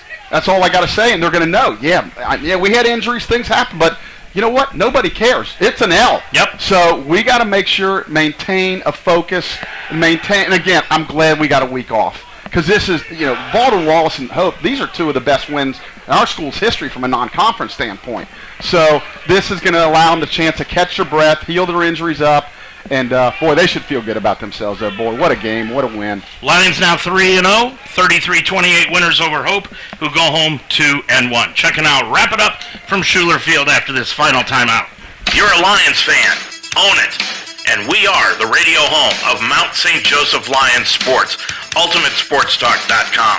Football, basketball, wrestling, volleyball, softball, baseball. We are Cincinnati's sports website and also the home of the Ohio Baseball Weekly Show every Monday night during the baseball season. We are the home of the Mount St. Joseph Lions, UltimateSportsTalk.com. You want to advance your career through education, but you don't want to disrupt family commitments or a busy work schedule. Mount St. Joseph University can help. The Mounts School of Business offers a Master's of Science degree in organizational leadership with face-to-face classes every third Saturday. The MSOL program is a multidisciplinary master's program that focuses on values-based leadership, helping you develop professional knowledge and skills with courses in organizational leadership and business. Learn more at msj.edu/MSOL. Dave Mitchell, Chuck Murray, right back here at Schuler Field. Lions winners this afternoon, 33-28. Chuck, any final thoughts about today's game? Well, just real quick, for the people out there, I was a huge Raider fan. They used to call Oakland Coliseum the House of Thrills. Well, Schuler Field has become the House of Thrills. 2 of these victories this year at home have been so exciting, against really good opponents. And like I said, they should feel good about themselves, celebrate. But then, they get their bye. I think it comes at a really good time. Heal up and get ready for the conference season. But, boy, I'm excited. I think they got something special going on. I do, too. I mean, this is going to be fun. And the next time the Lions will be back here at home will be against Defiance College. And that's all, like you said earlier, that's all you got to say, Defiance. Yeah. I mean, I don't know if it ruined our season last year, but, they beat us up there. It was really a tough loss. No one saw that coming. So, again, you got to be ready every week. Chuck? Good to see you again. Good to see you. Another big win. We'll see you in 2 weeks. All right. So that's going to do it today from Schuler Field. Lions win it here by a final score of 33-28. We'll be back on the air in 2 weeks on October 1st, taking on Manchester up in North Lawrence, Indiana, near Fort Wayne, Indiana. Join us then. We'll be on the air at 1 o'clock with the pregame show, 1:30 with the kickoff then. So a week off. Enjoy it. We'll be back in 2 weeks. A lot of people to thank here this afternoon for bringing you this broadcast, to Dr. Williams for granting us permission to broadcast these ball games for you, Athletic Director Melanie Wagner, Sports Information Director Blake Watson, to both coaches here this afternoon, Tyler Hopperton and, of course, his coaching staff, and Peter Schurzma and his staff at Hope University. Also to all of our sponsors here today, to everybody that has joined us here to help us out, bring these broadcasts to you, to Greg Mitchell, our producer. But most of all, our thanks go out to you for listening here on UltimateSportsTalk.com, YouTube, and WDTZ FM 98.1 in Delhi. For Chuck Murray, I'm Dave Mitchell, reminding you once again your final score here this afternoon. It was the Mount 33 and Hope 28. Until next time, have a good night, everybody.